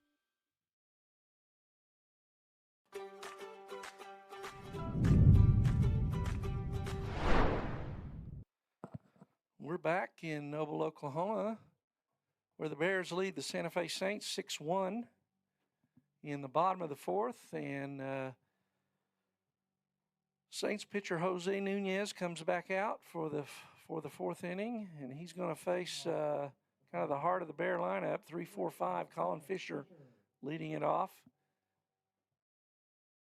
Nunez hasn't pitched a bad game, but the Bears got to him a little bit in that last inning. Colin takes high for ball 1. I think that's worth noting also. This Santa Fe South team is much improved.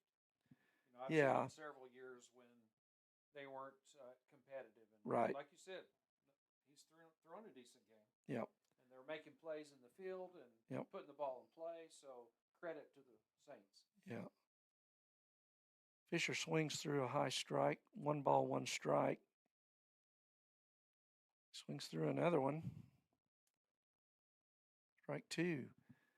Colin is 0 for 1 today. Flied out, got under one a little bit. Center fielder made a nice play out there on it in a tough wind, and then he walked his last time up. There's a curveball that, my goodness, if I'm Santa Fe, I want that pitch. Yes. But I'm Noble, and it was clearly a ball, Frank.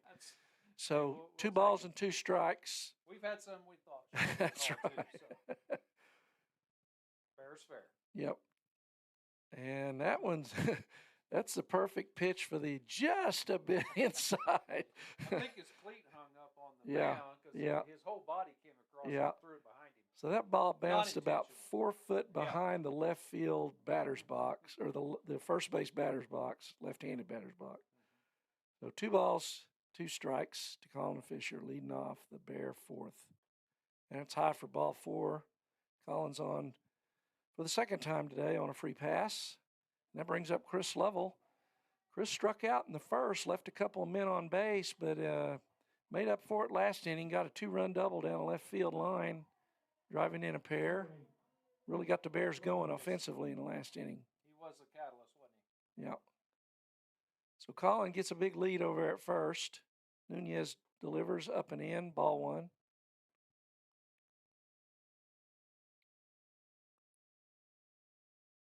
I'd like to see Chris keep swinging that bat. Yes. Just like last time. He's up to, the ball is low and away. Just missed on the outside. With the 2 RBIs early, he's up to 11 for the year. Him and Colin lead the team with 11 RBIs. Throw to first. Boy. Fisher's holding his head. I think he thought he was out, but it was it's a good move over. It kind of caught Colin. Why is he that off? Yeah. I don't think he's a threat to steal bases. 2-0. I hope not. Nobody does lead the team in triples, but No, that's fine. He yeah. hits it a long way. Yeah, he hits it a long way. He's going, Oh, Frank. he is. And the throw down is He got him. him. He did. Nice play by the shortstop, catching and tagging a big sweep there. So Fisher caught stealing. So Coach Hughes being aggressive here, but good throw down, and shortstop made. You're right. You know, I was not expecting the Santa Fe South team to play this way today. right. Honestly, We have not seen that. and they've made some really good improvements from what I understand. So 2 balls and a strike to Lovell, and he swings through. Fastball. So that evens the count at 2-2. So 1 out, nobody on after Fisher caught stealing.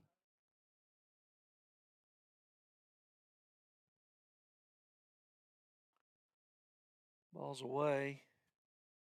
A little away. A little.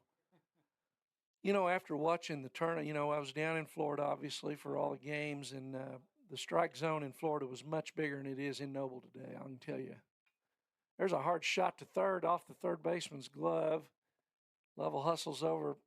Shortstop makes a throw, but that ball probably should have been caught. Yeah. So I'm a little tougher scorer than his mama would be there. Hey, if you get the glove on, you should make the play, right? Well, That's how I see it. yeah, I mean, if he just knocks it down and keeps it in front of him with He's Chris got the running, play. he can probably throw him out. Exactly. So Bears got 1 out, Level on first, and a courtesy runner is Rudd again. That brings up Harper. He fouls 1 straight back. So Braden is 0 for 2, fly out, or kind of a pop up and then a ground out. 0 for 2 today, senior Braden Harper. Made some nice plays on third strikes, kind of saving outs for us. Rudd gets a little bit of a bigger lead over there. Braden swings through. Yeah, we're trying to hit the ball too hard. Yeah. Well, and like Braden you was said. up last time when, you know, we had a man on second, and he grounded right at the shortstop, and you'd like to see him take it the other way, and that's really kind of what he ought to do here, and maybe get that runner over to third if we can. You got a big hole there on the right side of the infield. He pops that up into left, into the teeth of that wind. going Left anywhere fielder is that out there and makes a catch. Good play, staying with the ball out there and left. That's a tough. That's a tough out today. But Braden hit it fairly well, but just into the teeth of that wind, and that's just not going to get Not ball today. up that high today. That's not going to work. So 2 outs. Colin Thomas is up. Colin is doubled and grounded out. He 1 for 2 today. Came into the game hitting .353, so he's improved on that. Throw over to first, not in time.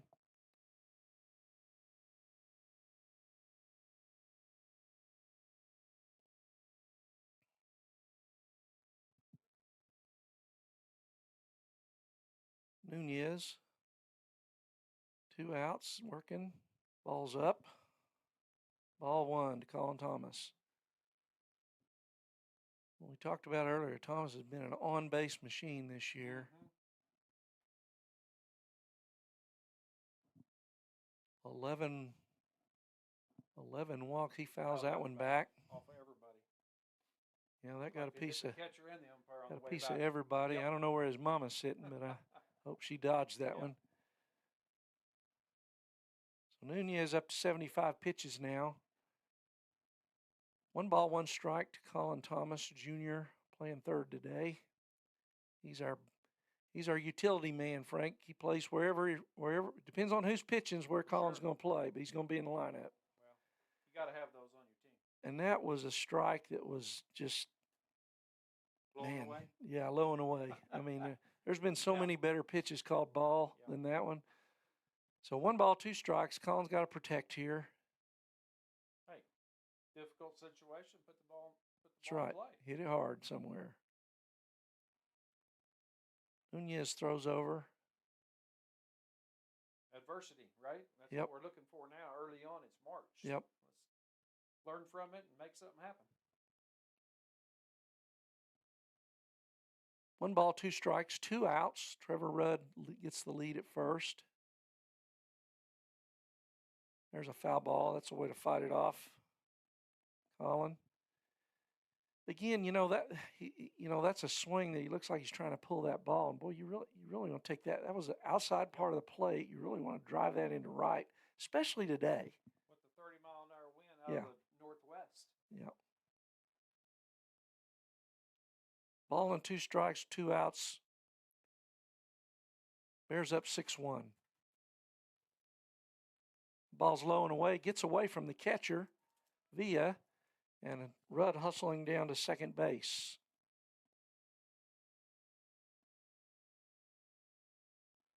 So there he is, Colin. He's in scoring position. Base hit's going to score him. Right center field gap. You could run for the rest of the night, I think. Yep. 2-2, 2 out. Ball's low in the dirt. Nice block by Villa. Runs the count to full. So, well, here's a situation where the Saints scored, starting their runner at 3-2 in the top of the third, and Villa's going to call timeout and go out and talk to Nunez. I think he thought the same thing you did. Let's watch him. Keep an eye So on we'll the see if runner. Rudd's moving on the pitch here with full count, 2 out. I mean, obviously, if it's a forced situation, you always run on a 3-2, 2 out, everybody. But it's got to be a called play here. Yep. So we'll see what Coach Hughes does. He is not moving, and that's outside for ball 4. And there again, hindsight's 20/20. But if Rudd probably steals that base, that ball's low and away in the corner in the batter's box. But first and second, and you don't really want to take the ball out of or the bat out of Nash's hands either. Cooper, he's flied out and singled. And obviously, when you're up 5, it's a little different than Right. when you're down. Yep. So he misses. Nunez misses with ball 1 to Cooper Nash. That ball's up and gets away from the catcher, and the runners are going to move up. Ball high and tight. Got away from it. So again, the runners are going to move up to third and second on the wild pitch. So there they are, Cooper. Another base hit's going to get you a couple more RBIs here. 2 men out. The ball's away. So 3-0. You give him the hits. You give him the swing away here, Frank. Why not? You're up 5. Yeah, senior. Yeah. 2 RBI right here. Put him in. If he likes it, get after it. Pitcher's got to come in probably with a fastball. Looks low and away again. Yep, he misses. So good job, Cooper, laying off. If he had the swing, He might have not. he might not have. So that's going to bring a visit from the from the dugout. That might be all for Nunez. He's thrown 84 pitches, a lot of them in stressful situations. Yep. Making the change. He's handing the ball off. So, kid didn't do a bad No, he job did today not. He did against not. a pretty good team, Yes. Bears. Yeah. Yeah. No, you can't fault him. And I'm sure some of those balls that he thought were strikes, Yep. who knows what the situation would be now. So it looks like first baseman base Ortiz is coming over to pitch. Number 4, Luis Ortiz will come in to pitch. Bears are going to have the bases loaded, so he's coming in a tough spot, and I'm assuming Nunez will. It I'm looks assuming like- they're just yeah, 'cause swapping. He changed gloves, so it Yep. looked to me like he's probably going to first. Luis Ortiz, number 4, is going to come in to pitch, and Nunez is going to move to first base. And Nunez leaves with the bases loaded, so we don't have a final line on him yet. But 2 men out. Bears got Devin Knight coming up. Devin struck out and was hit by pitch. Break it open right here. Yeah. With the base hit. So, Frank, I think our inning ended here a while ago. Tell us what else is going on at Noble Schools that folks need to know about. Well, we're into the start of the 4th 9 weeks. Getting ready for all of our state-required testing. Prom will be coming up soon. Making plans for graduation.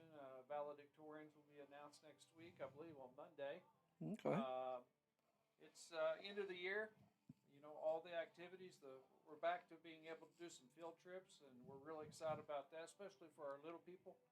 Yeah. They've missed out on so much the last 2 years. And Yep. We're easing back into taking things and doing some of the activities that they so richly deserve. So we're looking forward to a hectic.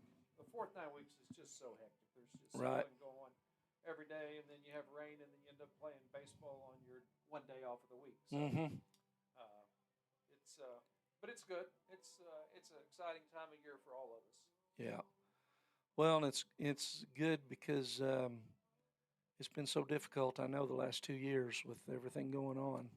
This time 2 years ago, we weren't in school. Yeah. That's when the statewide shutdown came. Right. All sports ended. School ended. We had to work from home. We weren't prepared. The kids weren't prepared. The parents weren't prepared. It was so hard. Yep. Last year continued with, a lot of students remaining home on virtual school, and it's just not the same. So Yep. we're glad to be back and going and full and picking back up where we left off. All right, well, the Bears are picking back up here. Ortiz has finished his warm-up tosses, and Devin Knight stands in with 2 out and the bases loaded. Devin was really blistering the ball down in Florida, and today he has struck out and was hit by pitch. So I'd like to see him really get a good rip here before we go into these tough tournament games that we're about to. Yeah, I don't know the exact schedule, but I saw the names of the teams we were playing over the next 3 days, Yep. and it's going to test our mettle. Yep, got Edmond North in the morning, and then tomorrow night got Bixby. There's a swing and a miss, 1 ball, 1 strike. And then Piedmont on Friday night and Choctaw on Saturday. So 3 6A programs and a pretty good 5A program, I think, Yeah, Piedmont. absolutely. Bases loaded, Ortiz in. Boy, he gets the call there. So 1 ball, 2 strikes. Knight didn't quite believe that, and I don't think Frank or I did either. But, I'm not an employee. I can't really get in trouble. Frank's got to watch his mouth here. He didn't want to get fined or anything by OSASAA. Right. So the ball's outside. But I'll just speak for him. Take it for him. That's right. 2 balls, 2 strikes to Devin Knight, number 8 hitter. This is one of those things that you wish that people that understood the shortage we do have. There's a chopper to third. Nice play by Rodriguez, and he throws him out at first. That was a nice play by third baseman Yvonne Rodriguez. And so the Bears leave them loaded in the bottom of the fourth. So doggone, didn't get any of them home, Nope. Frank. Nope. So good job Had by our Ortiz chances. coming He in and did. getting a ground to ball there, and a good play by the third baseman. So again, Santa Fe South showing us their program's improving for Right. sure. They're not a pushover. Yeah. So anyway, we're going to go to the bottom half of the fourth. Nope. Top of the fifth. Top of the fifth. Top of the fifth. Bears up 6-1. Chris Level back out for his fifth inning of work. Come back and join us here on NobleBears.tv.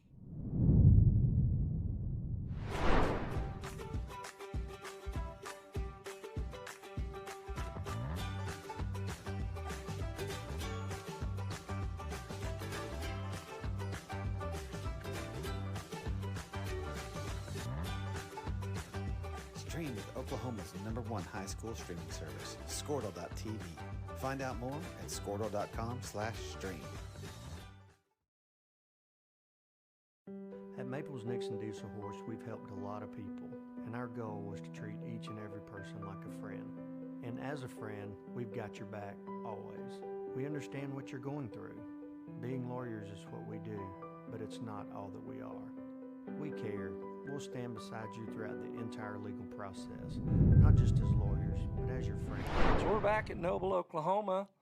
Randy Kersey with Frank Solomon, where the Bears lead 6-1 over the Santa Fe Saints. And Chris Level is finishing his warm-up tosses. Eric Hughes is coming out to talk to him.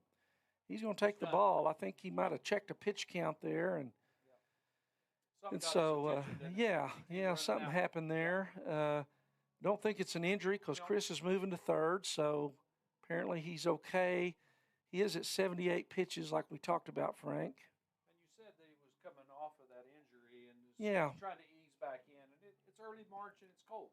So, So- let's be careful with everybody. So we got some changes here. Yeah, it's cold out there. Looks like That's England? Is that Nope. no, that That's is Nash. Yep. Cooper Nash is in from right field. And so Lovell's going to move to third.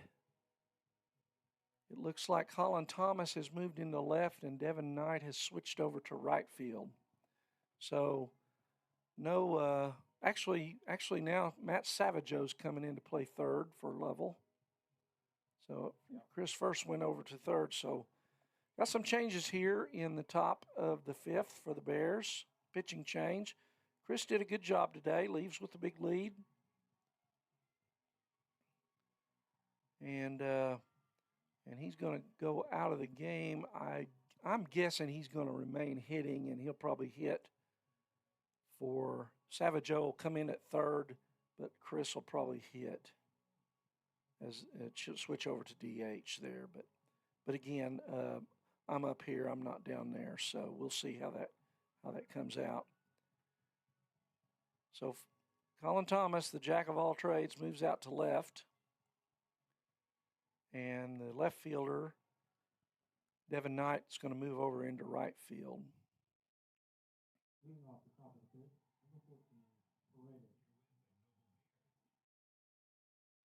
Leading off is Jeremiah Paredes. The first pitch from Nash is low for ball one.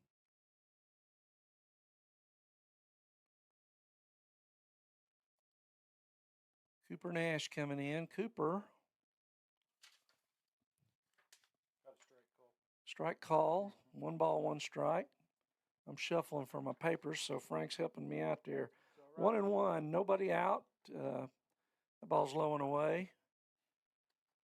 Some numbers on Cooper Nash. This is his 4th appearance on the mound this year. He's 1-0 with a save. Started 1 ball game. 6 1/3 innings. Ball's low and away. So 9-hole hitter Paredes leading off here in the 5th has worked a 3-1 count. Cooper's got a 3.32 ERA, and he pitched against some tough teams down in Florida, so that's a pretty good ERA for the games he's pitched in. Well, in high school, if you got a 3-something ERA, I think we'd take that from just about Yep. every pitcher. 3-2 pitch and a high fastball gets it past Paredes. Strikeout swinging. That is Cooper's 12th strikeout in 6 2/3 this year, Frank. So Take he's that, 2 out of 3. yeah, yep. Mm-hmm. So good job, Cooper Nash, getting that 9-hole hitter. Especially battling back from 3-1. Yeah. That brings up Ortiz, Luis Ortiz, who started the game at first. He's moved to pitcher.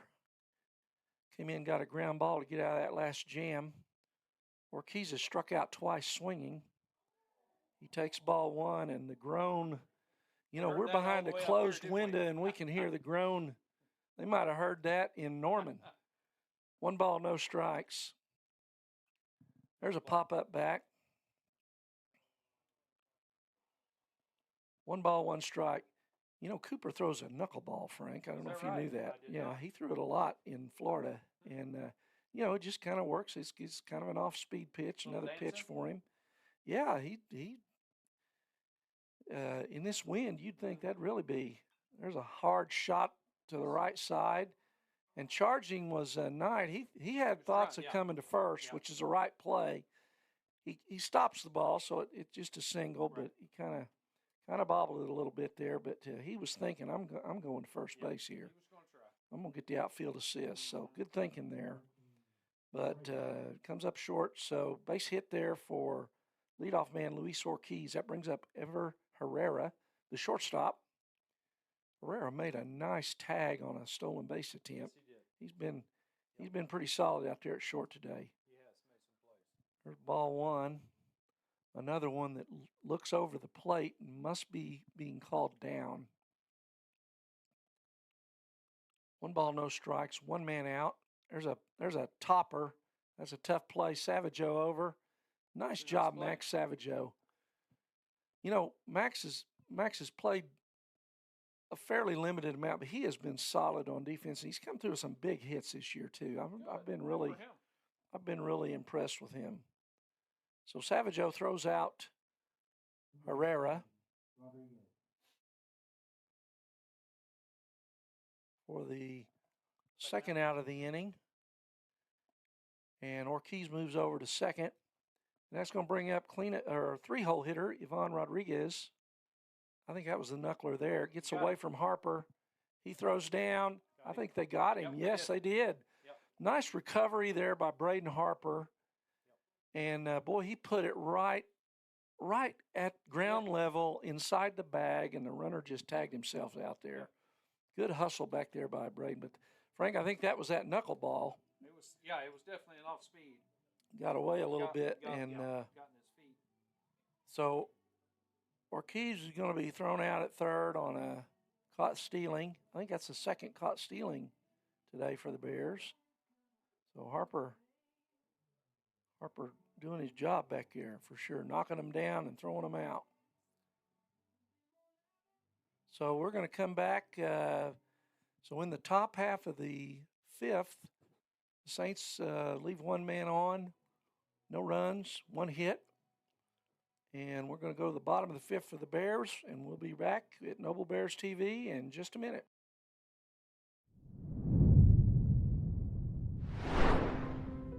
We are Maples, Nix, and Diesel Horst, and we are here to help.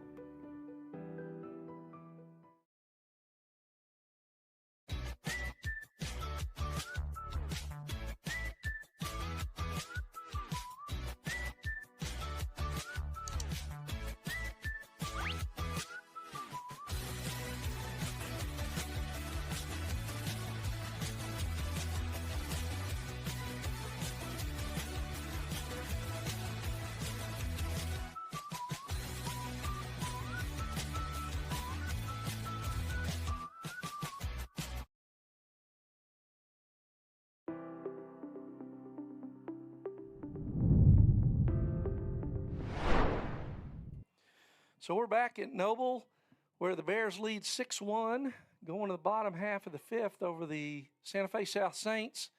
And Frank Solomon's been with me the last 3 innings anyway. I sure appreciate it, Frank. Enjoyed having you. Yeah. But I understand you got grandpa duty. That's the great excuse to be able to do. But it's a nice day. It's a little chilly, but just a chance to get back out here and be a part of the baseball. Thank you for the invitation, and hope to do it again soon. So go You bet. Bears. You bet. All right. Thank you, Frank. So we're going to the Bottom half of the fifth with the Bears up 6-1. And Jake Williams is standing in for the Bears against Luis Ortiz. And he swings through strike one.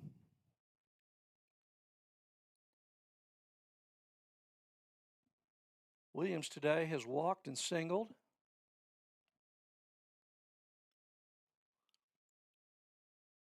Here's the pitch from Ortiz. That ball is inside, just misses. 1 ball, 1 strike. Bears got all 6 runs in the third. They've left men on base every inning that they haven't scored. And there's a ball low. Gets away from the catcher, but nobody on, so it's going to make it 2 balls and a strike to number 9 hitter, second baseman Jake Williams, Jr.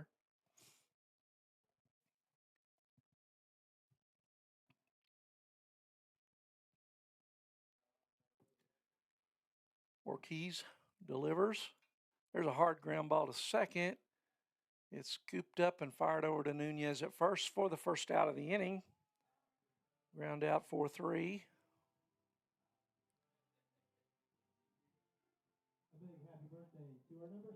So that brings up with 1 out. Leadoff man Carter Golish. Carter is 2 for 3 today and struck out, but has a pair of singles. And I understand this is Carter's birthday, so happy birthday, Carter. He's had a good day on his birthday so far. 1 man out. He takes, oh boy, that's called strike on the outside corner.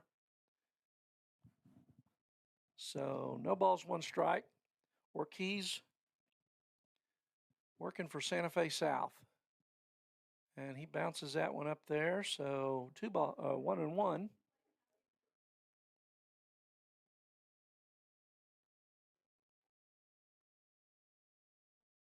Ball and a strike to Carter Golish. Bear leadoff man. He swings through that. Looked like an off-speed pitch. 1 ball, 2 strikes. Golish came in today hitting .458. He has run that up with a 2 for 3 day today, up to .481. Carter getting it done. 2 balls, 2 strikes.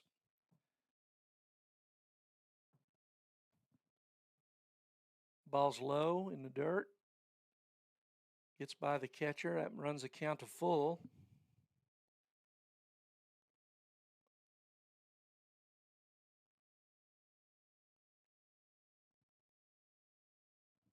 The count's full. 3 balls, 2 strikes. Carter Golish, the birthday boy. He gets under that one to the right side into right field. That may fall. It does. Long run for the right fielder. Carter going for third. And he is going to be in there. Nice job, Carter. Good hustle. Didn't hit the ball that well, but the wind got a hold of it. It was shallow, and the right fielder was deep and running for it, and then he overran it just a bit. But so a 1-out triple there for Carter Golish. That's one of those hustle triples. Good job, Carter. So he gets all the way around to third, where now a ground ball will bring him in. Kaysen angling up. Kaysen's hit the ball well today. Single, reached on an error, and flied out. The error was a 2-base error, which was up in the center field. And that ball hits him, but, yep, it hit him. He's going down to first. He didn't really want to. I think Kaysen wanted to hit.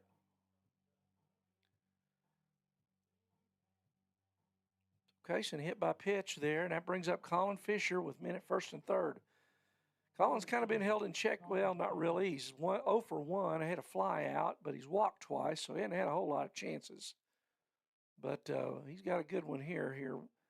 1 man out, runners at first and third, and another bouncer. And Anglin's going to move down to second. So now they're at second and third with 1 out. Colin up. Heading the count 1-0. Ortiz. Colin swings, tops that one off to the right, foul. 1 ball, 1 strike, 1 out for the Bears here in the bottom of the 5th, leading 6-1. Santa Fe South has been competitive today. Kids have played well, played good defense.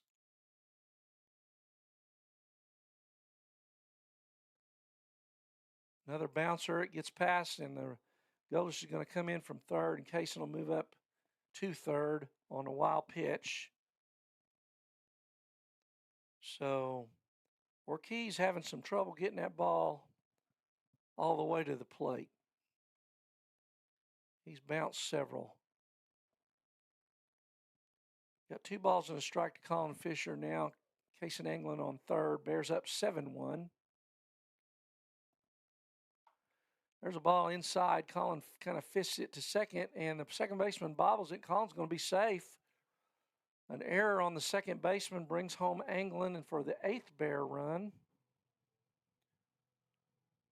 So Bears take advantage there of the misplay.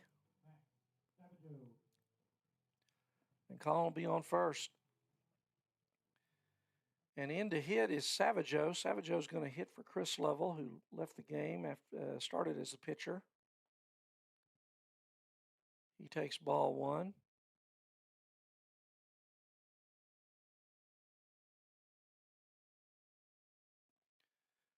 Ball 1 to Max Savageau.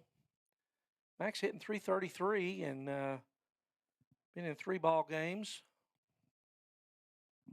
2 for 6. Has a double. RBI. When he's had his chances, he's done a good job. Put the ball in play. Played good defense this year. 2 balls, no strikes. Fisher gets the lead at first, and there's a ball low. Goes to 3-0 to Max. Timeout call. Villa's going to visit Ortiz and see if he can get these balls. He's getting beat to death back here. Get these balls up in the zone a little bit.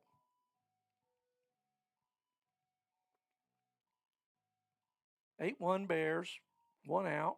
Colin Fisher on first, bottom of the 5th. Number 23, Max Savageau in to hit.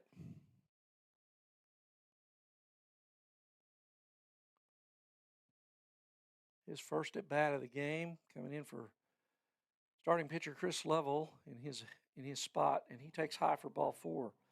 So that moves him to first and second. Fisher moves to second, and that's going to bring up Braden Harper. Braden has flied out, grounded out, and flied out. And that's going to bring a visit from Santa Fe coach to talk to his pitcher, and he's going to make a change here. Ortiz having trouble finding the strike zone.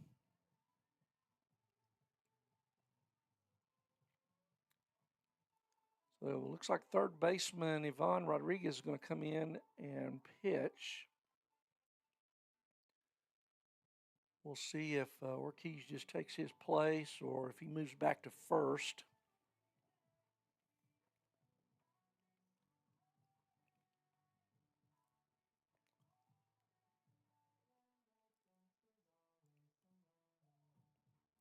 So while Ivan Rodriguez, Ortiz is going to go to third, warms up, we're going to take a little break here. Come back to us, NobleBears.tv. Bears up 8-1, bottom of the 5th.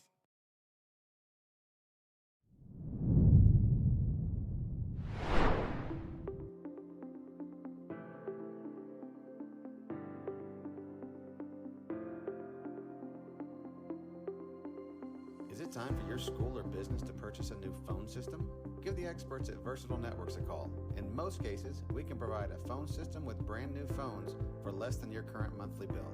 Call us for a free quote today.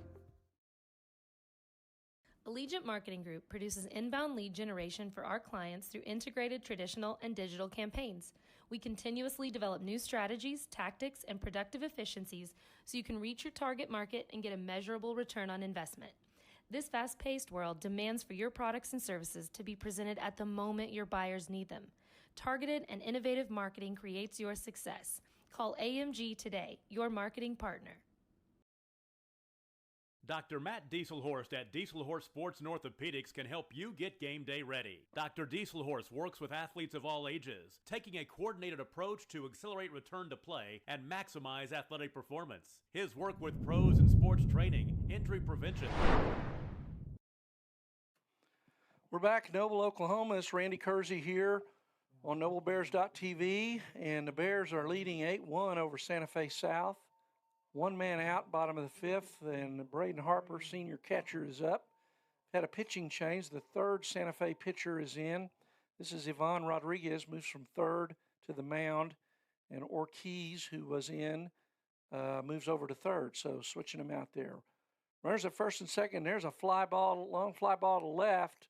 Harper hit that, got under it, into the teeth of that wind. The ball's dropped out there in left field, and everybody's going to move up one base. So long fly ball. Again, we got a hard wind blowing in from left, and the left fielder mishandled that. But because it looked to be a pretty easy out, the runners were not moving, so everybody just moves up one base on the long fly ball error by the left fielder, which is Para.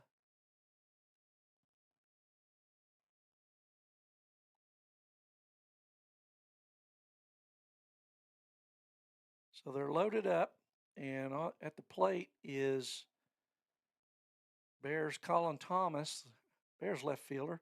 Colin fouls one back, and he had taken ball one prior, so that's going to be 1 ball, 1 strike. Ivan Rodriguez started the game at third, and he's the third Santa Fe South pitcher. So Bears got him loaded, 1 out, bottom of the fifth, and Colin Thomas up. Collins doubled, grounded out, and walked today. There's a curveball that just misses.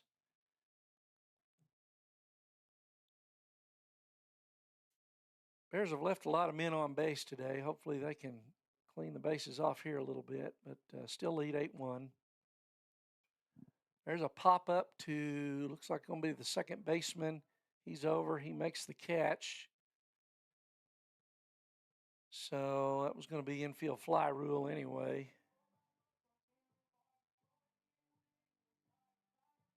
And all the runners hold. So Colin pops up. Brings up Cooper Nash. Cooper is flied out, singled, and walked in 3 plate appearances today. 2 men out. Bases still loaded. Cooper takes ball 1 outside.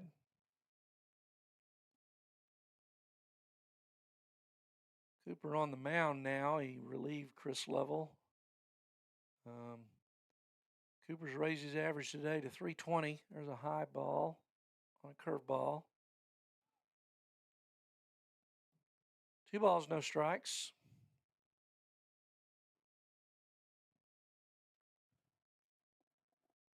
Bases loaded. There's another ball outside.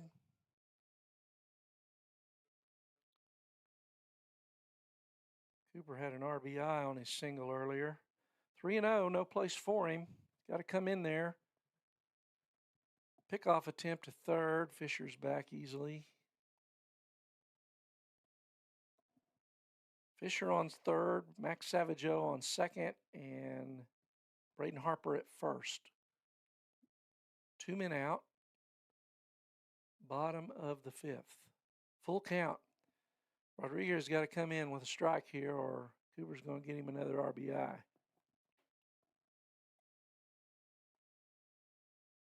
Ball 4.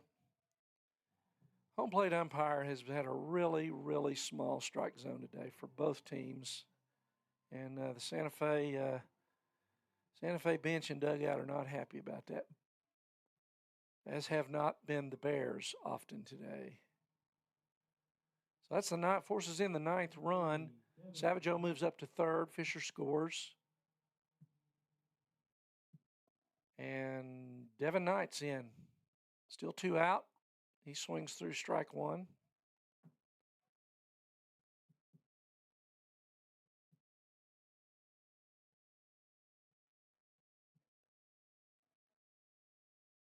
Devin came into the game red hot. He's been struck out, was hit, and grounded out in 3 plate appearances today. Ball's low for ball 1.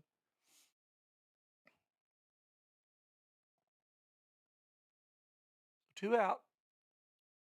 Bears need to push some more across if they can here. That's a called strike, up and in.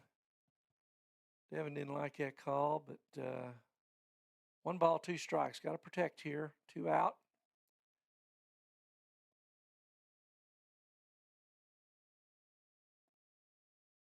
And swings at it in the dirt, bounces, catcher on top of it, throws down to first to Nunez. Villa makes a nice recovery there and throws him out at first base. So strikeout there for Devin Knight on the ball low, and the Bears leave him loaded. So Bears plate 3 in the bottom of the 5th. They now lead 9-1 over Santa Fe South. And so we'll be back here at Noble Bears TV for the top of the 6th after this from our sponsors. Bracing, functional rehabilitation, and imaging work seamlessly with his medical and surgical expertise. Get started by going to Dieselhorse Sports and Orthopedics. Let Dr. Matt Dieselhorse get you back on the field, backing all Oklahoma athletes on the field and off. Support your school's booster club and get your business in front of thousands of potential customers. Talk about a win-win. Advertising packages start on this streaming station for less than $10 a game. Call 405-726-0835 or email adam@squirtle.com right now for more information. It's no secret Pioneer Cellular cares about the students of our communities because we're in your communities with more retail locations than any other carrier in Western Oklahoma. It's no secret that we provide opportunities for students to learn remotely with distance learning plans and MiFi devices. We also help these schools live stream their games, so family members across the country don't miss the action. We sponsor schools and colleges because your children deserve the best. Pioneer Cellular. It's no secret.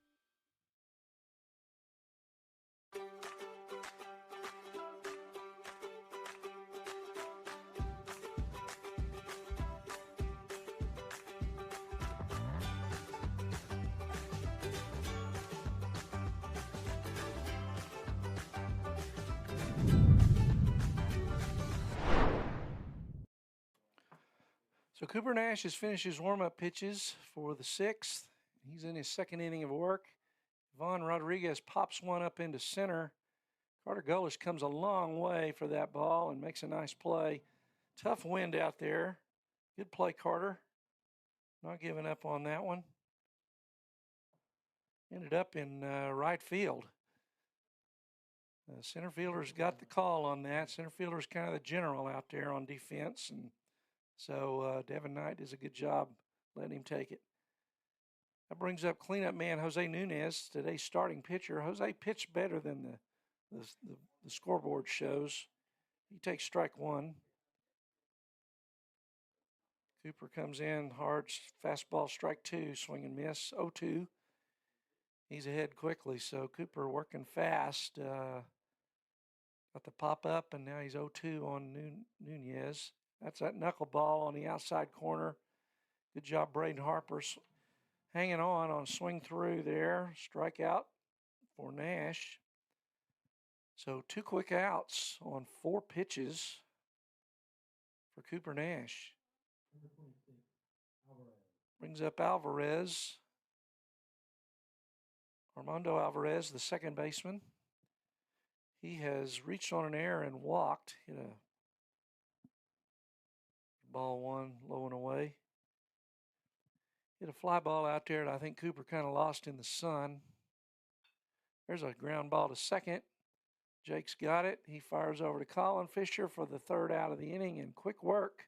6-pitch inning for Cooper Nash. So Bears retire Santa Fe quickly in their half of the 6th, and we're going to go to the bottom of the 6th. Bears leading 9-1. We'll be back at noblebears.tv.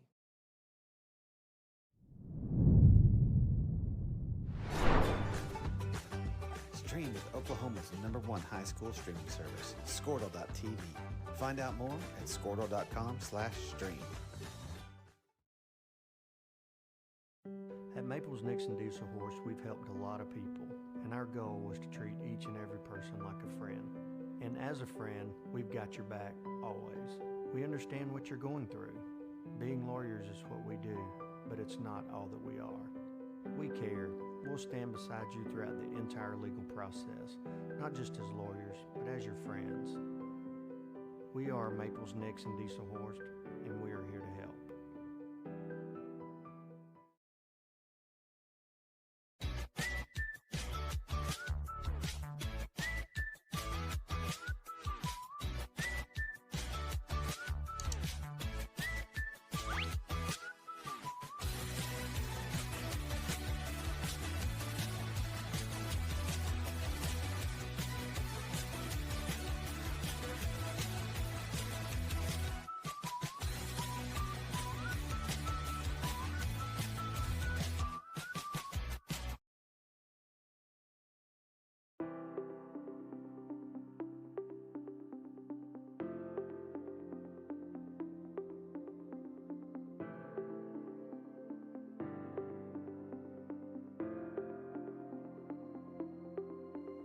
Is it time for your school or business to purchase a new phone system?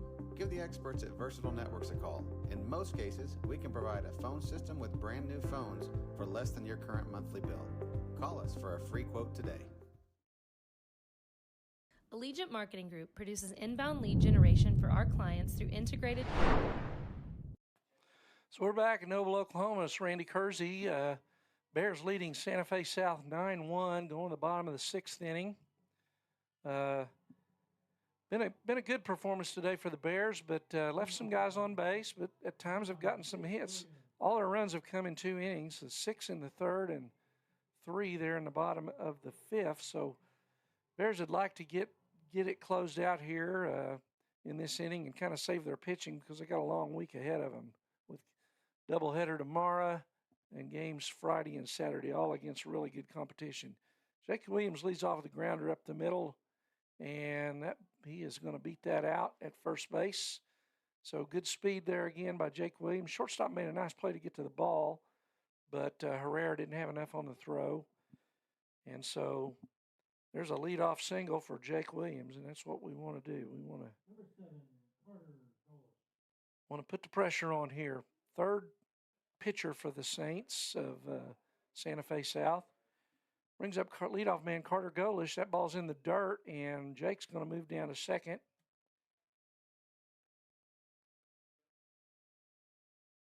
Carter Golish up. Carter is 3 for 4 today, pair of singles and a triple. It was a hustle triple. He didn't hit the ball all that well, but he hit it in a perfect place and really motored around those bases. He taps one to third, and that ball's going to be booted by Ortiz, the third baseman. And Carter's going to reach on the error, moving Jake Williams to third. So Carter on first, Jake Williams on third, Kaysen Anglin up. Kaysen has hit the ball well today. Singled, reached on an error, which is a long fly ball that was dropped. He flied out and he was hit by a pitch. So Kaysen Anglin in with runners at first and third and nobody out. And there's the old fake to third, back to first, and does not work. Kaysen Anglin batting in the 2-hole. Shortstop for the Bears, junior. Ball's down for ball 1. Golish good speed at first. Be interesting to see if Coach Eric Hughes runs that first to third, try to steal that run. There goes Golish. Pitches a strike down the middle. There's no throw. 1 ball, 1 strike. Williams and Golish now both in scoring position at third and second, respectively, with Kaysen Anglin up. Count is 1-1, and timeout called as catcher Villa hustles out to have a word with pitcher Ivan Rodriguez.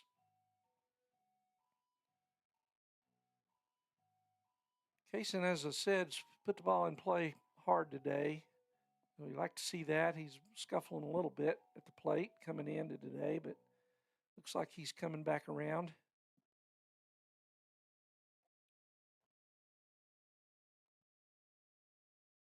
So he stands back in, 1 ball, 1 strike. And Ivan Rodriguez looks in for the sign with Bears at second and third. Nobody out here in the bottom of the 6th. Curveball just kind of goes around the plate. 2 balls and a strike. Good take by Kaysen.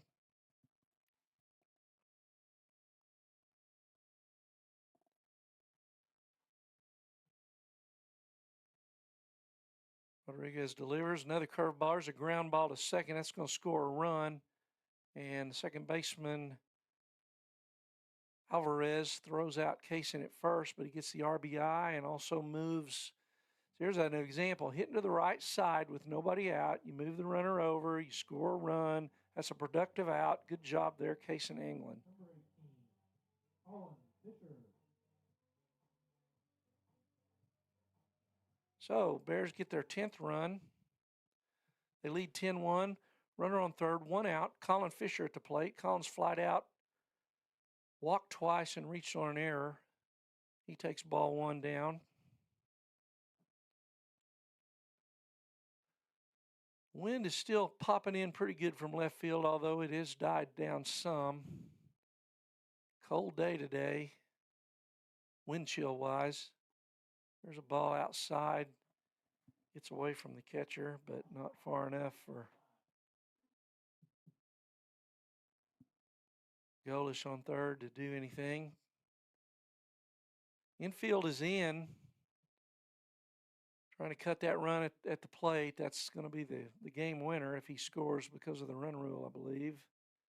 And he takes another ball. 3-0.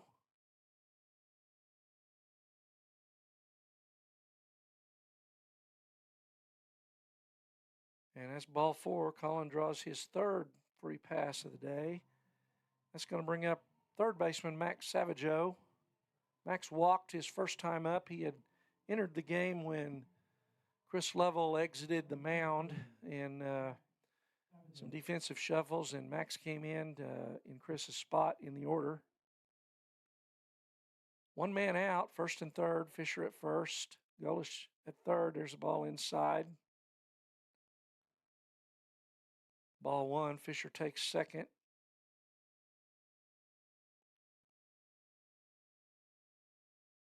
So takes the force out away, and the infield is still in for Santa Fe South again. They're wanting to cut that runner at home. Max swings through that fastball. 1 ball, 1 strike. You need to put the ball in play here, buddy. Hit it hard on the ground somewhere, and probably gonna be it. 1 ball, 1 strike. The ball's down in the dirt.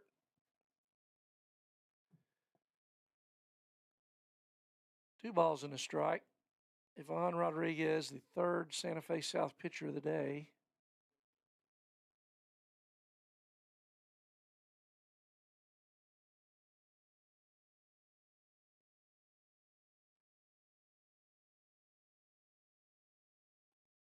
And there's a called strike.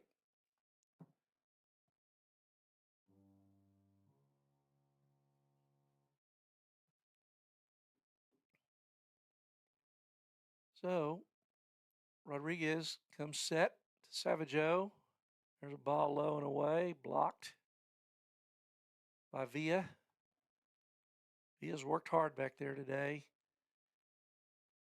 He's blocked a lot. There's a lot he couldn't block, and had a nice throw out at second on a caught stealing there earlier. So played a pretty good ball game defensively. Full count. Payoff pitch, that's high, and Savageau walks for the 2nd time. And so that brings up Braden Harper.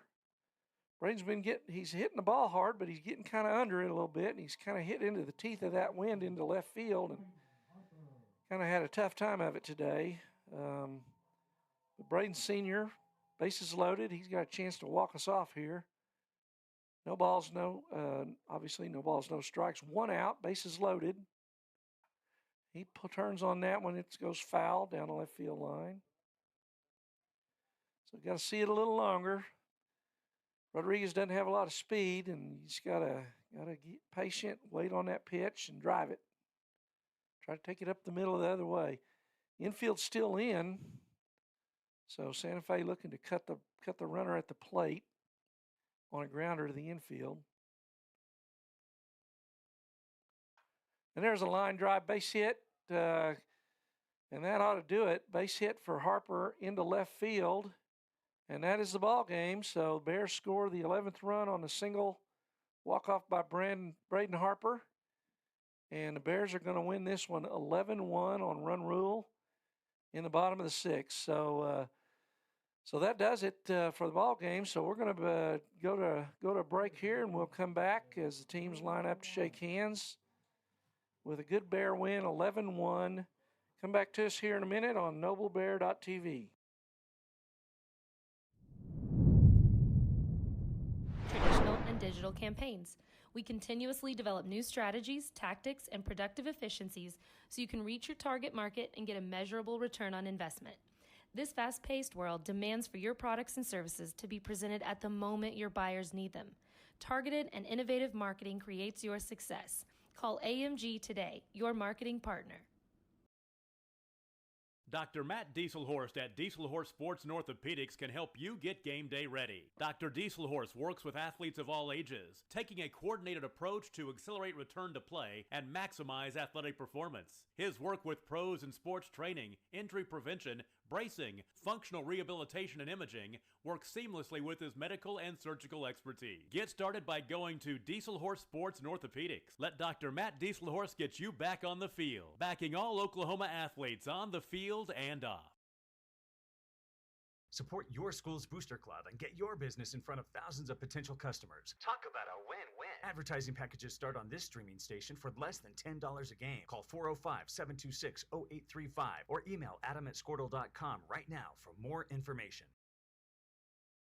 It's no secret Pioneer Cellular cares about the students of our communities because we're in your communities with more retail locations than any other carrier in Western Oklahoma.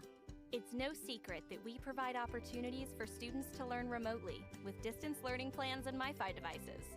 We also help these schools live stream their games, so family members across the country don't miss the action. We sponsor schools and colleges because your children deserve the best. Pioneer Cellular. It's no secret.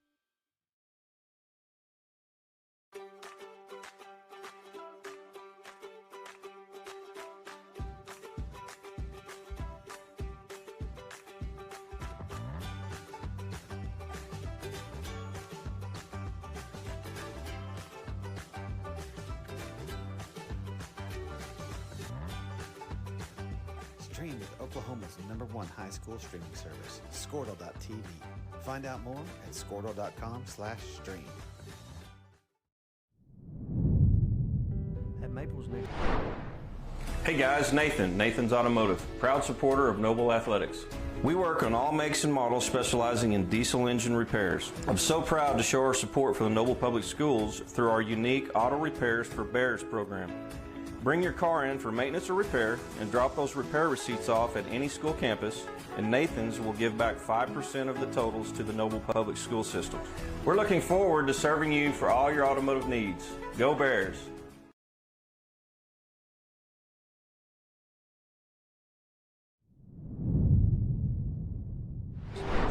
We've helped a lot of people, and our goal was to treat each and every person like a friend. And as a friend, we've got your back, always. We understand what you're going through. Being lawyers is what we do, but it's not all that we are. We care. We'll stand beside you throughout the entire legal process, not just as lawyers, but as your friends. We are Maples, Nix, and Dieselhorst, and we are here to help.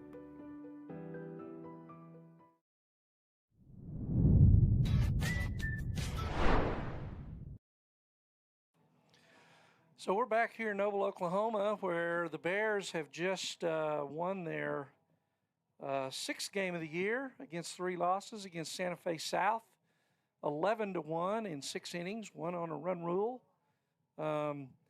So good performance for the Bears.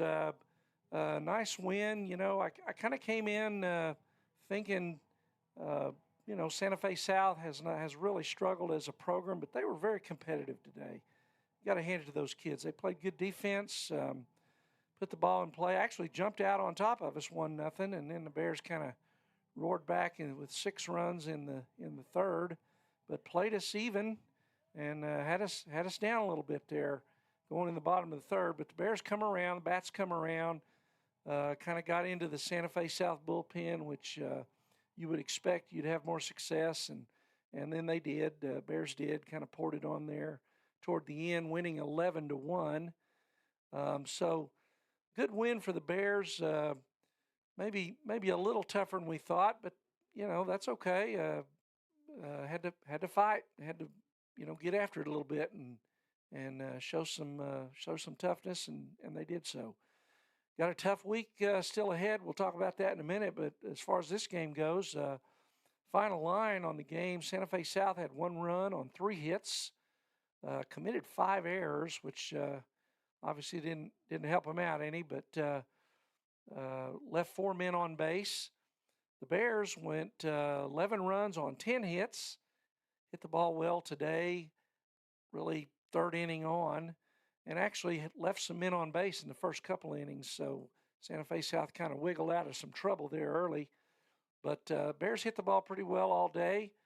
Tough wind out there in the outfield today. Bears had 2 errors in right on fly balls. One kind of lost in the sun, looked like, and the other just kind of glanced off a glove right along the foul line, which actually led to Santa Fe South's only run of the game.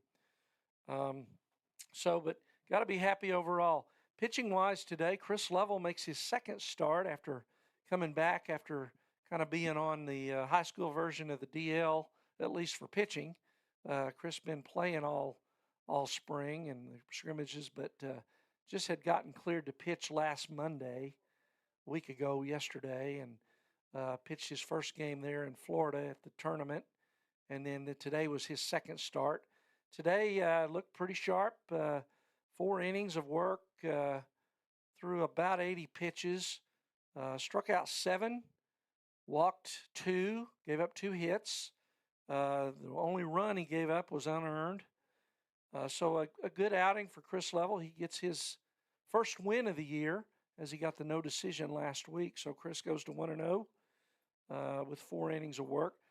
Cooper Nash comes in to mop it up, and he pitches the 5th and 6th.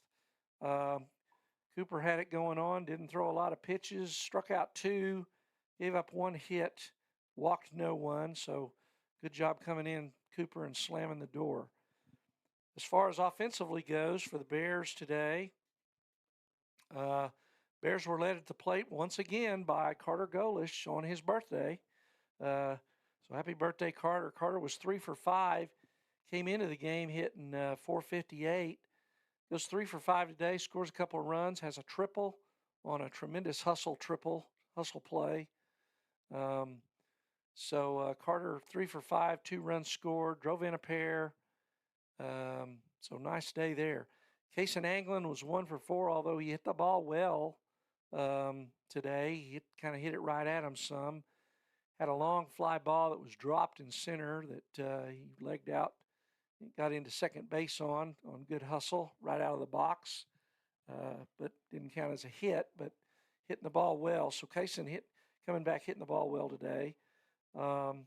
Chris Lovell had a 2-run double down the left field line for the kind of gave the Bears after they had dropped to 1-0 behind Santa Fe.